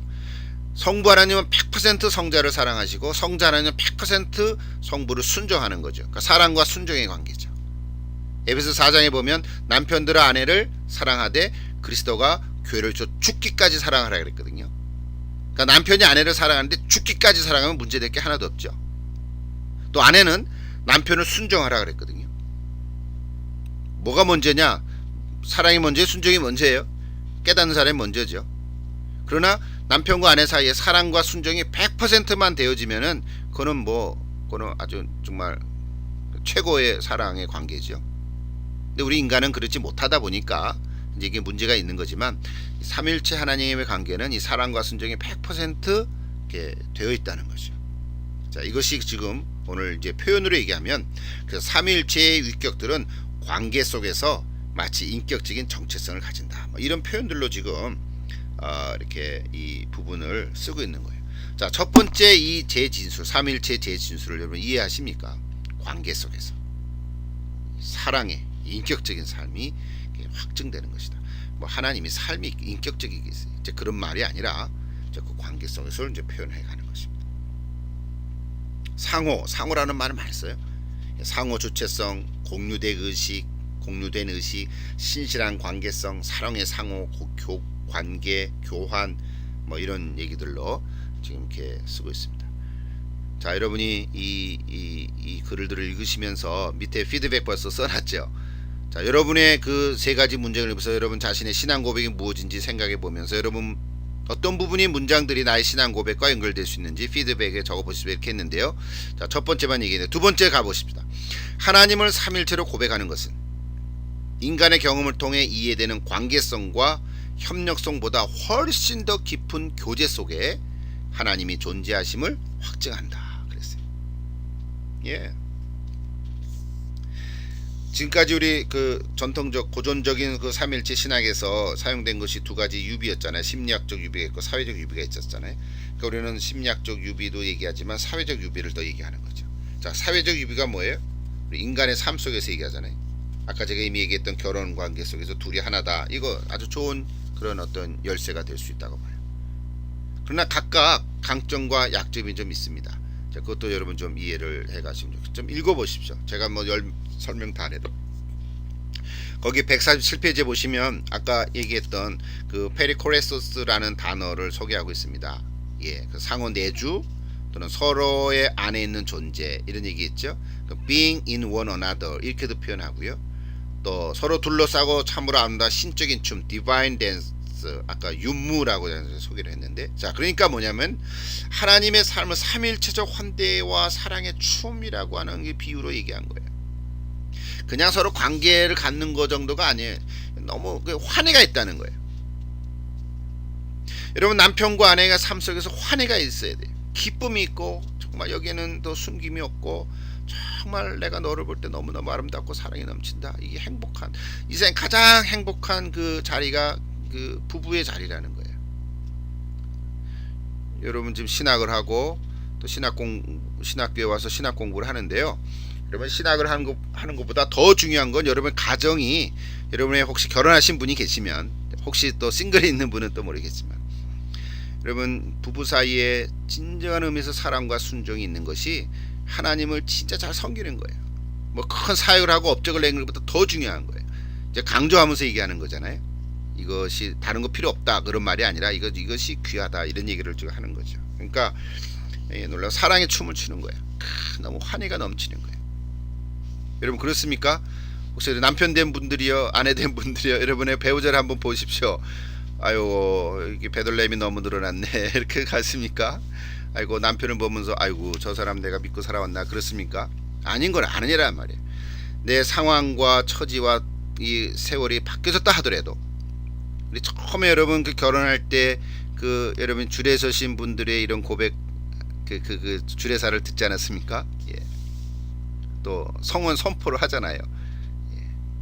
아무개 하면서 이 여자를 남편으로, 이 남자를 남편으로, 이 여자를 아내로, 뭐 이런 얘기 하지 않습니까? 머리가 파풀이 되도록까지, 예. 건강하나 병들거나, 여러분 다시 회복해 보십시오. 자, 이런 얘기가 우리 사랑의 삼일체 하나님을 고백하는 자리에 있다, 이런 얘기. 굉장히 저는 너무 흥분되고 재미있고 그렇습니다. 여러분 삶 속에 이런 삼일체 하나님이 고백되고 실제로 여러분 삶에 적용되어지고, 그렇게 해서 단순히 그냥 관계로 살아가는 정도가 아니고 협력하고, 내가 부족한 거 네가 좀 채워줘라. 우리 세상 사람들은 반쪽이라고 해요. 우린 반쪽이 아니에요. 2분의 1 더하기 2분의 1은 1이다. 이게 아니거든요. 1 더하기 1은 1이다. 이거거든요. 1 더하기 1 더하기 1은 1이다. 3인데 어디 1이냐? 아니야. 3분의 3 더하기 3분의 3 더하기 3분의 3은 1이다. 이게 삼일체 하나님의 숫자적인 고백이거든요. 이 세상의 숫자를 수학이 아니라 1 더하기 1은 2지 어떻게 1이냐? 1인 거예요. 그게 결혼의 비밀이죠. 그래서 우리 삶 속에 이런 환희와 기쁨과 행복이 넘치는 이제 이런 얘기들이죠. 세 번째 뭐라고 얘기했어요? 또 읽어보십시다. 하나님을 삼일체로 고백하는 것은 본질적으로 하나님의 삶이 자신을 내어주는 사랑이며 이 사랑은 상처받을 가능성까지도 끌어안는 사랑임을 확증하는 것이다. 야, 이게 문장을 너무 잘 썼어요. 그죠? 사랑론이에요. 사랑론. 자, 뭐예요? 본질적으로 하나님의 삶이 자신을 내어주는 사랑이다. 다 내어주고도 기쁜 거예요. 마치 부모가 자식을 위해서 헌신하고 고생하더라도 자식이 잘 되는 걸 보면 그냥 기쁜 거예요. 여러분 그렇지 않습니까? 정상적인 부모는 그렇죠. 자식을 통해서 뭘 얻기를 바라는 부모는 없는 거죠. 자식이 나중에 커서 철이 들고 부모를 공경하는 거지. 그러면 아 고맙다 이러는 거지. 다 부모는 자식을 내주는 거잖아요. 물론 이게 아가페적인 필리오 아니 스트로케가 돼야 돼요. 아가페 필리오 스트로케 부모의 자식에 대한 사랑이 스트로케라고 그러는데 자신을 내어주는 사랑. 그 다음 표현이 더 저는 은혜가 됐어요. 상처받을 가능성까지도 끌어안는 사랑. 예. 이거 무슨 유행가 가사 같아요. 근데요 내가 저 사람을 사랑하면 상처를 받을 것 같아. 그래도 사랑하는 거야. 내가 손해를 보고 내가 아픔이 있고 내가 속이 상하더라도 사랑하는, 이것이 삼위일체로 고백하는 하나님의 모습이라는 거예요. 자, 지금 오늘 이 밀요리가 이 첫 번째 삼일초론의 의미와 제신술의 몇 페이지 안 되는 속에서 계속해서 얘기해 주는 게 뭐냐면 삼일체 하나님의 이 이야기는 사변적이 아니다. 우리는 그거 잘 모른다. 정말 100% 알 수가 없다. 그냥 최대한 통해서 우리 인간의 언어로 표현해보고 정리하는 것인데 실제로 우리 인간의 삶 속에서 와 계신 하나님은 이렇다라는 얘기를 계속하는 거죠. 피조물을 향한 하나님의 사랑 때문에 피조물을 통해서 피조물과 함께 고통당하신 하나님의 사랑. 우리 이제 이런 신학적인 표현을 안 하면 우리 십자가의 사랑을 여러분 더 많이 얘기할 수 있죠. 십자가의 사랑, 십자가에서 피 흘린 사랑, 예수 그리스도의 사랑, 나를 위해서 다 헌신한 사랑. 이 얘기하면 은혜가 되는 거죠. 근데 우리가 그거는 우리 신앙적인 성경적인 이야기고 우리가 신학을 하는 사람들은 또 신학적인 용어도 알아야 되잖아요. 그러니까 신학적인 용어로 삼일체 하나님을 고백한다는 것은 이런 거다. 상호간에 자신을 내어주는 사랑이다. 그것이 십자가에서 결정적으로 나타난 것이다. 이제 이런 용어와 표현들을 우리가 글로 말로 할 수 있어야 된다는 거죠. 여러분 할 수 있지요? 할 수 있을 거예요. 여러분 다 이해 왔을 거고 생각하고 있었는데 이거를 좀 정리하고 도움을 받는 거예요. 그러니까 여러분이 이미 갖고 있는 그런 내면의 참 그 하나님에 대한 사랑, 예수님에 대한 그 고백 이런 것들을요 신학 공부를 하면서 어렵다고 생각하지 마시고 따분하다 하는 게 절대로 따분한 게 아니에요. 너무 익사이팅한 거예요, 여러분. 삼일체로 공부하는 건 익사이팅한 이야기입니다. 여러분 삼일체 하나님을 책을 통해서 보지만 여러분 삶 속에 체험되어지고 내가 이미 아는 것을 끄집어내 가지고 여러분 혹시 사랑하다가 상처받은 거 있습니까? 사랑은 상처를 받게 돼 있어요. 디는 거지요. 여러분 상처 없는 사랑은 없잖아요. 여러분 내가 저 사람을 사랑하기 때문에 상처를 받는 거예요. 그러니까 상처를 받기 때문에 사랑하는 거고 상처 하나도 없는 사랑, 그건 너무 밋밋하잖아요. 좀 일종의 패러독스지만, 자 그것이 바로 하나님을 삼일체로 고백하는 그런 이야기다. 자, 제 말로 많이 얘기를 했는데요. 여러분도 다시 책을 보시고 또 이 세 가지 문장들을 보시면서 여러분 자신의 신앙 고백과 연결해서 피드백을 좀 적어 보십시오. 여러분 제가 피드백을 좀 보다 보니까 어떤 분은 그냥 대충 쓰신 분도 계시고 정말 깊이 있게 묵상해서 쓰신 분도 계신데 조금 묵상하면서 쓰십시오. 피드백을 제가 보려고 하는 거는 책의 내용을 보려는 게 절대로 아닙니다. 책이 있는데 여러분 글을 못하게 제가 다시 보겠습니까? 책에 있는 거 그대로 쓰지 마십시오. 책을 제가 몇 번 읽었는데 책의 내용을 쓰지 마시고요. 여러분의 이야기를 쓰십시오. 이게 피드백입니다.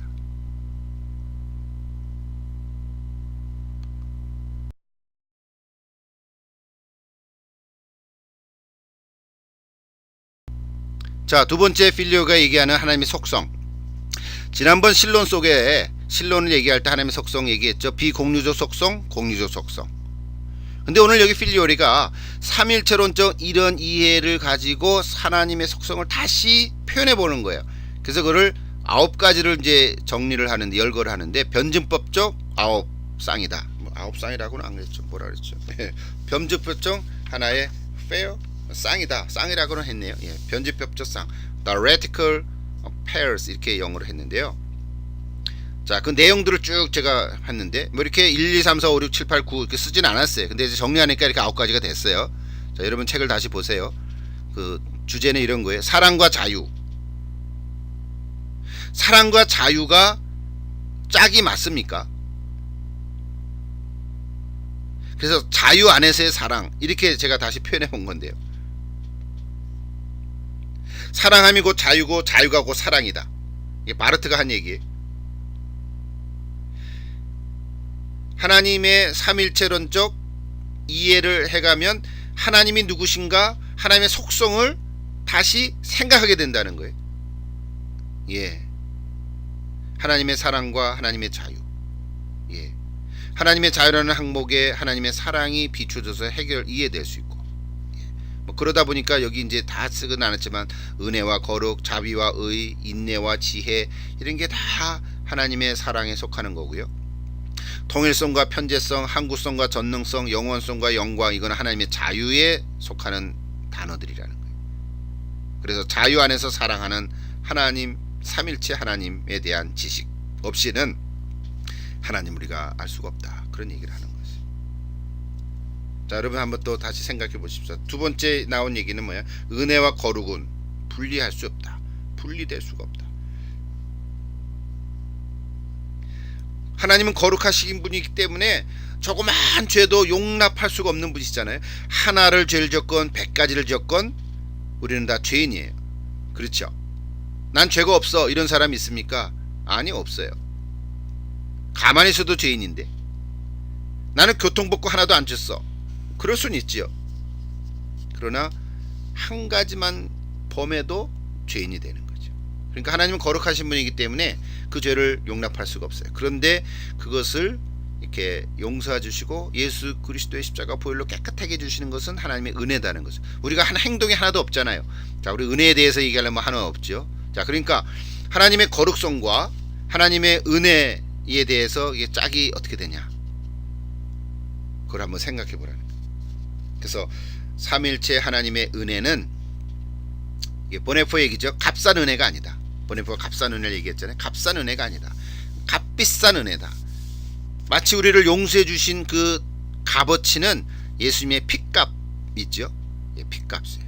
그래서 그건 값비싼, 아니 값비싼 거라기보다는 사실은 priceless, 값을 치를 수가 없는, 그 어떤 것도 값을 치를 수가 없는 하나님의 은혜. 이거는 값이라는 거예요. 하여튼 그런 묵상들을 해보시라는 거예요. 은혜와 거룩 이 두 가지의 짝을 이루어보라는 거예요. 자, 하나님의 속성을 다시 이렇게 재구성해 보는 거예요. 단순히 우리 지난번 신론에 대해서 공유적, 비공유적 이런 거로 단편적으로 생각하지 말고 이렇게 엮어서 보라는 거죠. 자, 이렇게 하면 너무 시간이 없겠죠. 자, 항구성과 변화 마찬가지. 항구성은 불변이잖아요.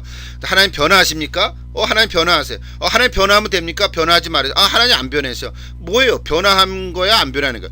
둘 다 맞아. 그런 거죠. 하나님 변하지 않으시지만 변하시는 거예요. 그건 뭐예요? 우리를 위해서. 와, 예, 그런 의미예요. 하나님은 항구적이시고 꾸준하고 신실하시지만 동시에 우리를 변화하는 것처럼 대해 주시는 하나님. 예, 이런 얘기예요.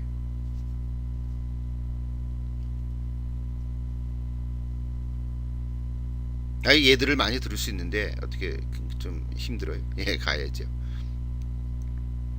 고통과 속죄, 이것도 생각해 보세요. 상처를 받을 수는 있지만 정복당할 수는 없다. 이런 얘기 있었어요. 예. 하나님을 고통의 무감각한 존재로 보는 게 아니야. 하나님도 고통받으신다. 하나님도 마음이 아프시고 하나님도 슬퍼하시는 거예요. 인간이 죄를 지었을 때는 하나님이 막 슬퍼하신다. 여러분, 자식들이, 우리 자녀들이 잘못된 길로 가면 부모가 너 잘됐다 그런 부모가 있습니까? 야단을 치더라도 매를 들어서라도 바르게 잡는 것이 부모의 그 마음이잖아요. 왜? 자식 잘 되라고. 상처받을 수 있지만 뭐 이런 얘기죠. 내가 가슴 아프고 고통당. 그러니까 하나님도 고통당하세요. 우리 지난번에 그 질문 던졌죠. 하나님 고통받으시는가? 예, 그런 거예요. 고통당하시는 하나님. 예, 그런 마음이, 그런 부분이 있다는 거죠. 자, 하나님의 속성 또 생각해 보십시오. 또 나오는 얘기, 전능과 사랑. 하나님 전능하신데 그 전능성을 우리가 어떻게 표현할 것인가? 그러니까 하나님의 전능하신 그 능력과 전능하신 사랑, 예, 그런 얘기들을 거기서 또 소개하고 있습니다. 자, 또 하나님의 전지하심과 지혜, 예, 전지하심. 모든 걸 다 하시지만 하나님은 다 또 알려주시잖아요. 감춰주시죠. 예, 그래서 하나님의 지혜가 있다는 거예요. 예, 하나님의 지혜, 예, 하나님의 전지하심, 그것도 한 좀 보십시오. 또 무소부재와 자유로운 선택, 통일성과 교제 안에서 하나됨, 영원성과 시간성. 자, 이 9가지를요, 여러분 다시 읽어보십시오. 대충 읽어보시 마시고, 그냥 대충 신학 공부하지 마십시오. 죄송하지만 그냥 어떻게 시간만 때우려고 하지 마시고, 특별히 이 부분에 와서는 좀 그렇게 하십시오. 여기 우리 밀려리가 재구성한 9가지 변증법적 속성을 읽으시면서 이 9가지 중에 어떤 것이 여러분 관심이 되는지, 이 부분에 내가 너무 깨달음이 있었다. 그냥 수박 겉핥기식으로 알았지만 다시 한번 깊이 묵상하고 생각하니까 이게 너무 놀랍구나. 여러분 자신의 삶을 돌이켜보면서 책의 내용을 쓰지 말고 여러분 삶 속에 한 가지 예를 들면서 피드백을 적어보십시오. 예, 그 글을 제가 읽을 것입니다.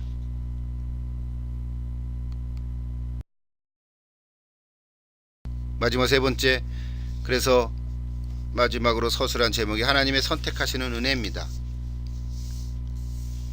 제가 읽어보면서 이 제목을 눈여겨보십시오. 이렇게 제가 여기다 메모를 해놨어요. 도대체 삼일체를 얘기하면서 하나님의 선택하시는 은혜에 대한 선택론이죠. 근데 이것이 그냥 여러분 이것도 정리를 해 넣으셔야 돼요. 예정론과 연결되어 있죠. 흔히 하는 하나님의 A라는 사람은 구원하기로 예정해놓고 B라는 사람은 구원하지 않기로 예정해놓고 그런 거 아니라는 거죠. 그 이중 예정이라고 오해된 거죠.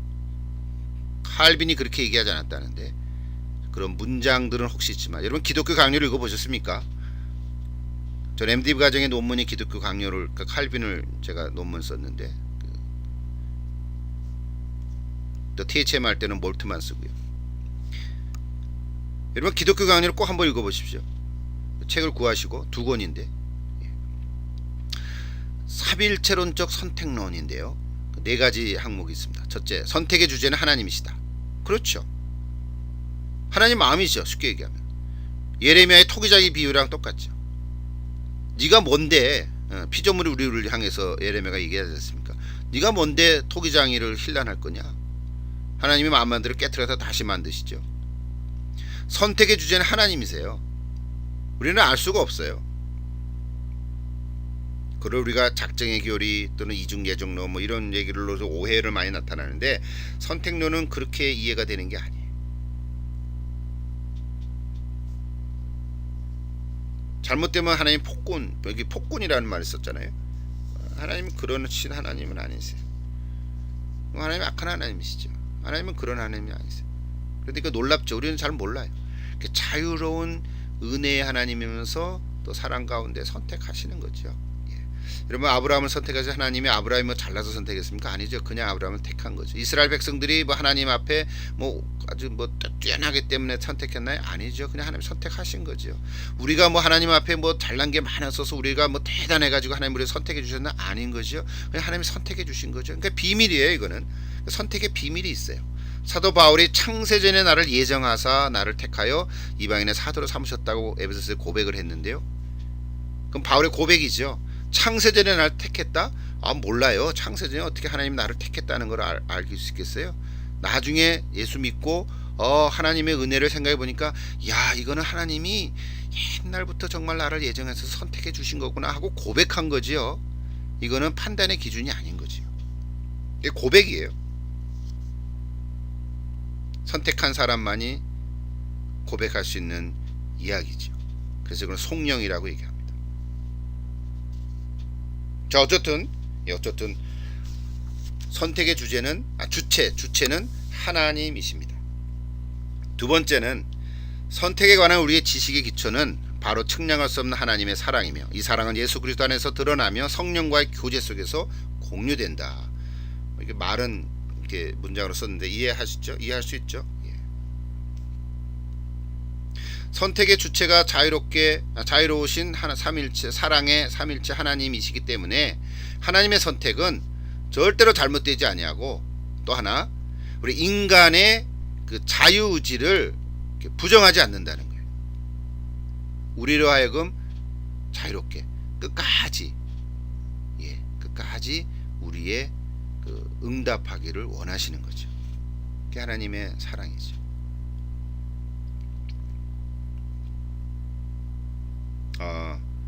뭐라고 표현할까요? 우리 제 말로 쉽게 얘기하면 우리 저와 여러분 우리 인간들에게 하나님께서는 끝까지 스스로 선택하도록 기다리시고요. 상황을 만들어 가시고요. 그렇게 하시지 억지로 코를 꽉 꿰가지고요. 너 안 올래? 너 그럼 죽어. 코 질질 끌어가고 그렇게 하시지 않으신다는 거예요. 여러분 모세를 부르신 하나님께서 어떻게 하셨나요? 출애굽기 3장을 보시면 그런 게 나오죠.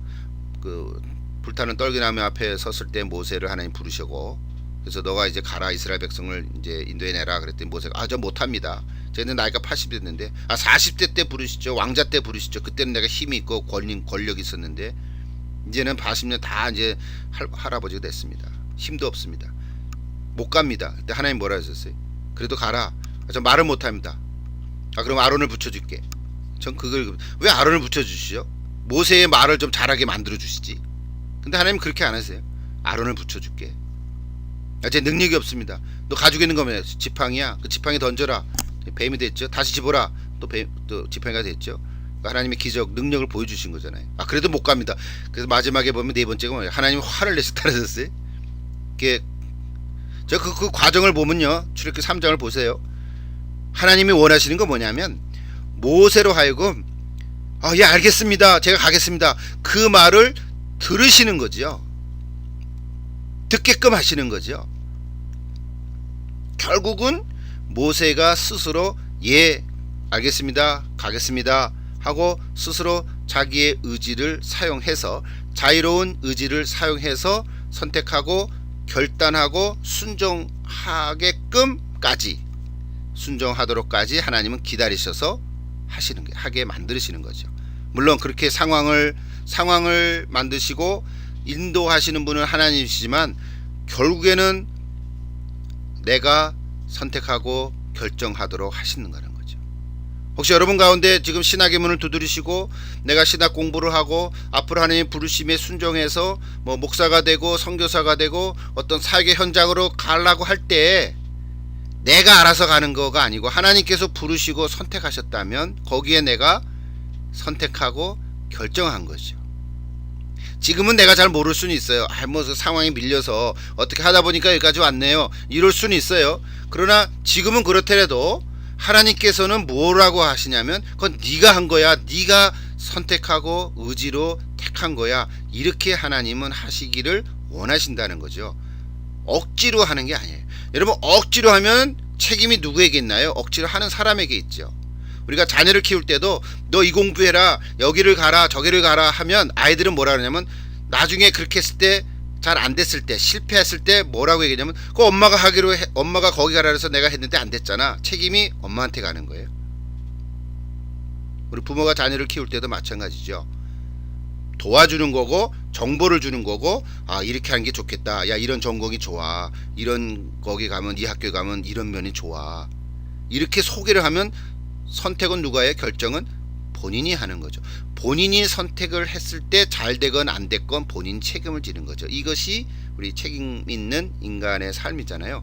오늘 우리 이 선택론을 이해할 때도 그러라는 거죠. 그렇게 하라는 거죠. 우리 하나님께서는 오늘 우리에게 이제 그렇게 이야기하시는 거예요. 모든 사람이 다 구원을 받기를 원하시잖아요. 그러나 구원받기를 원하지만 만인 구원론은 아닌 거예요. 누가 구원받을지 모르기 때문에 우리는 사람에게 복음을 전하고 선교하고 전파하는 거 아니겠어요? 하나님이 다 구원할 사람 정해놨으면 내가 해봐야 무슨 소용이 있어요? 아무리 해도 저 사람 선택 안 한 거야? 그러면 안 될 거 아니에요? 그런 거 아니라는 거죠. 우리가 장로교를 잘못 오해하면요 이상해져요. 저도 장로교 그거 장로교 폴리시도 알고 장로교 목사지만은요 장로교 감리교 얘기하는 거 저는 감리교도 너무 좋아요. 요한 웨슬레도 이해하고요. 그러나 우리 그 원리적으로 교리적으로 핵심을 우리가 알아야 된다는 거죠. 그러니까 만인 구원론은 아닌데 하나님은 모든 사람이 구원받기를 원하시는데 내가 믿음으로 고백해야 돼요. 여러분 요한복음 3장 16절 하죠. 누구든지 그리스도를 누구든지 믿는 자는 뭐예요? 갑자기 하려니까 안 되네. 예, 구원함을 얻으리라.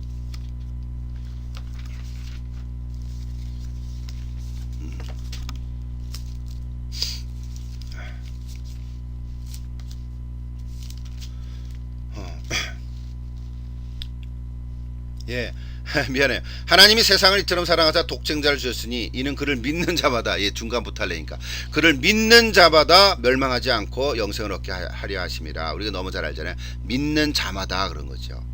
여러분 예정론의 의미가 뭐냐면요. 바르트의 얘기를 인용하면 예정론은 누구든지죠. 누구든지 그를 믿는 자마다 누구든지 예수가 그리스도임을 믿는 자마다 영생을 얻게 하려 함이라. 그거를 예정하셨다는 것이지 A라는 사람은 구원받기로 예정하고 B라는 사람은 구원받지 않기로 예정하고 그게 예정론 아니다라는 거예요.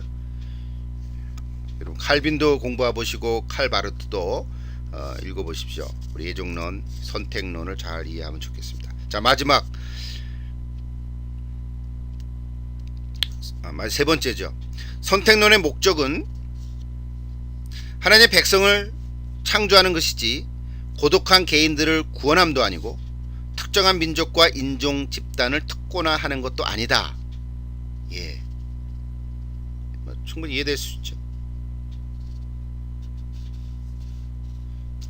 독일 민족 그런 거 아니죠.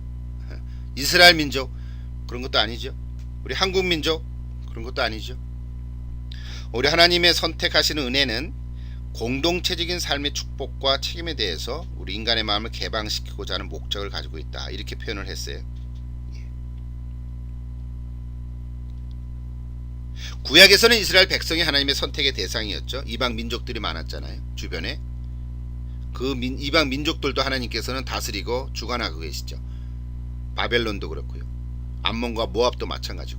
물론 그들이 하나님이 선택한 쉽게 얘기하면 택한 이스라엘 백성은 아니지만 하나님은 그들도 주관해 가시죠.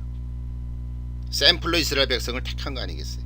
우리 신약에서 보면 예수를 그리스도로 믿는 그리스도인들을 하나님이 택하셔서 샘플로 니네들이 바르게 살아가라 이렇게 하는 거죠. 아직 믿지 않는 자도 하나님은 다스리시고 주관해 가시죠. 그들도 예수 믿고 하나님의 자녀로 돌아오기를 기대하시는 거죠. 기다리시는 거죠.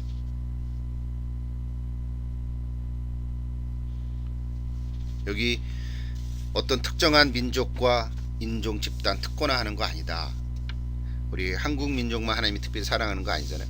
그래서 우리 기독교는 민족 종교는 아니죠. 예.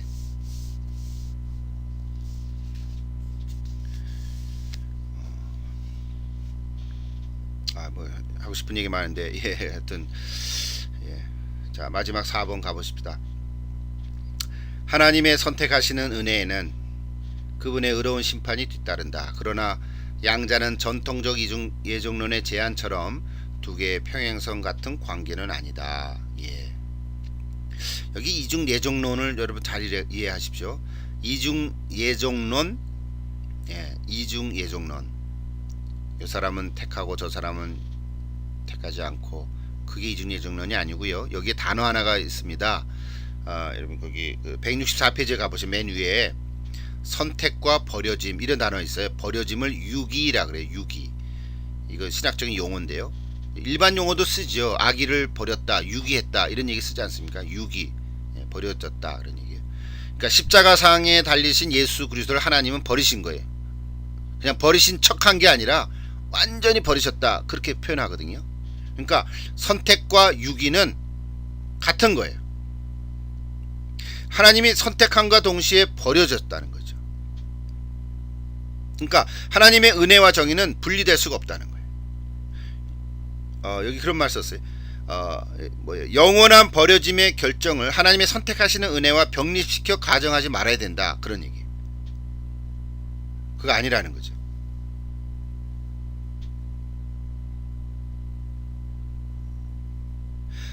버려짐이 오히려 구원함이 되는 거죠. 이거 참 힘들어요. 하나의 파라독스죠.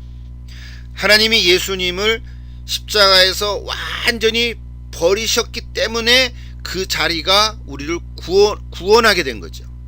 근데 사탄은 예수를 죽이면 지네들이 승리한 줄 알았는데 하나님은 그 버려진 자리가 완전히 유기된 정말 죽어진 그 자리가 오히려 구원함이 된 자리가 됐잖아요.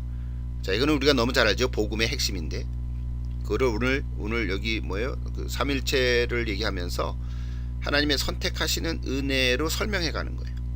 이거를 특별히 이중예전이라는 단어로 선택과 버려짐, 유기라는 그 신학적인 용어로 좀 설명해 가는 거예요. 그러니까 우리로서는 예수 그리스도가 모든 일을 위해서 살고 죽고 부활하셨다는 이 메시지가 만인 구원론의 추상적인 보증이 아니라는 거예요. 그럴 수 없다는 거예요. 예수님은 모든 사람을 위해서 죽으셨지만 그러나 모든 사람이 다 그 안으로 들어오지 않는다는 말이에요. 그 안으로 들어와야 구원함이 약속된다는 거죠. 이해되시죠? 자, 이런 얘기예요.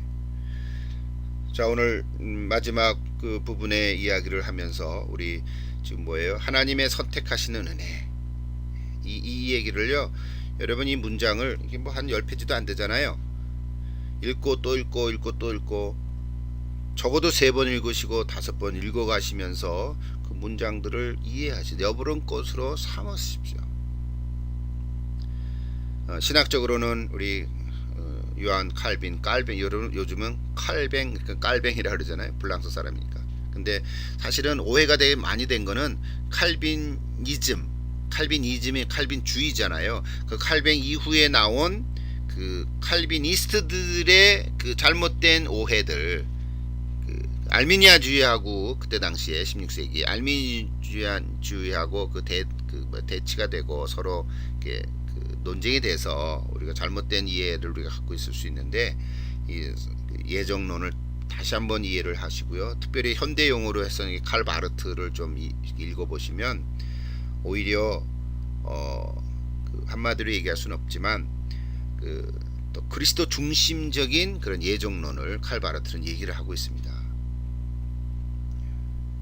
그래서 예수 그리스도는 선택된 자인 동시에 버림받은 자다. 이 말을 여러분 이해가 되잖아요. 선택된 자인 동시에 버림받은 자다. 그건 뭐냐면 예수 그리스도 안에서만이 자신의 선택과 버려짐을 우리가 알 수 있다는 거예요. 그래서 바르트도 그런 얘기를 했어요. 선택론이 복음의 총하다. 선택론이 복음의 총하다.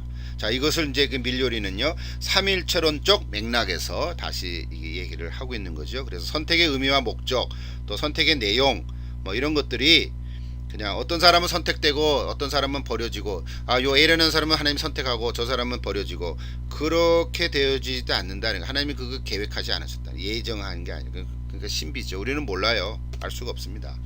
자살하는 사람은 구원받지 못했죠. 맞죠? 근데 이런 자살하는 사람을 다 압니까? 모르죠.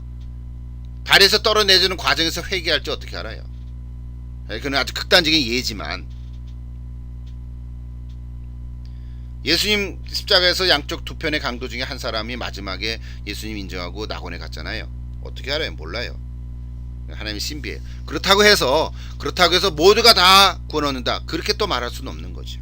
그러니까 우리 예정의 그 핵심은 예수 그리스도 안에서 이 얘기를 우리가 하는 것입니다. 그것이 하나님의 그 은혜의 교리고요. 자, 이런 이야기들을 우리가 할 수 있습니다. 자, 오늘 이렇게 삼일체 하나님을 이제 소개하고 얘기하려는데 이거 뭐 시간이 한정돼 있고요.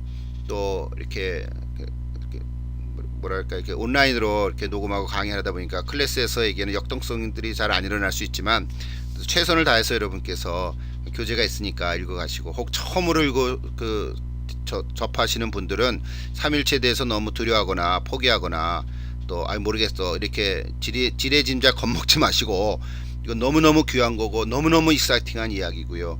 다 우리 머리로 이해할 수 없지만 놀라운 이야기인데 이것을 세상이 빼앗아 가려고 할 때 우리는 이걸 지켜가야 할 필요가 있습니다. 여러분, 삼일체 하나님, 우리가 믿는 하나님, 나와 함께 하시는 하나님, 내 속에 거하시는 성령의 하나님을 통해서 그리스도를 존귀케 하시고 여러분 살아계신 하나님을 날마다 만나면서 말씀 가운데 또 기도하는 가운데 여러분 승리하시고 또 삼일체 하나님을 찬양하는 여러분 다 될 수 있기를 또 기도하면서 오늘 이렇게 강의를 마칩니다. 여러분 안녕히 계십시오.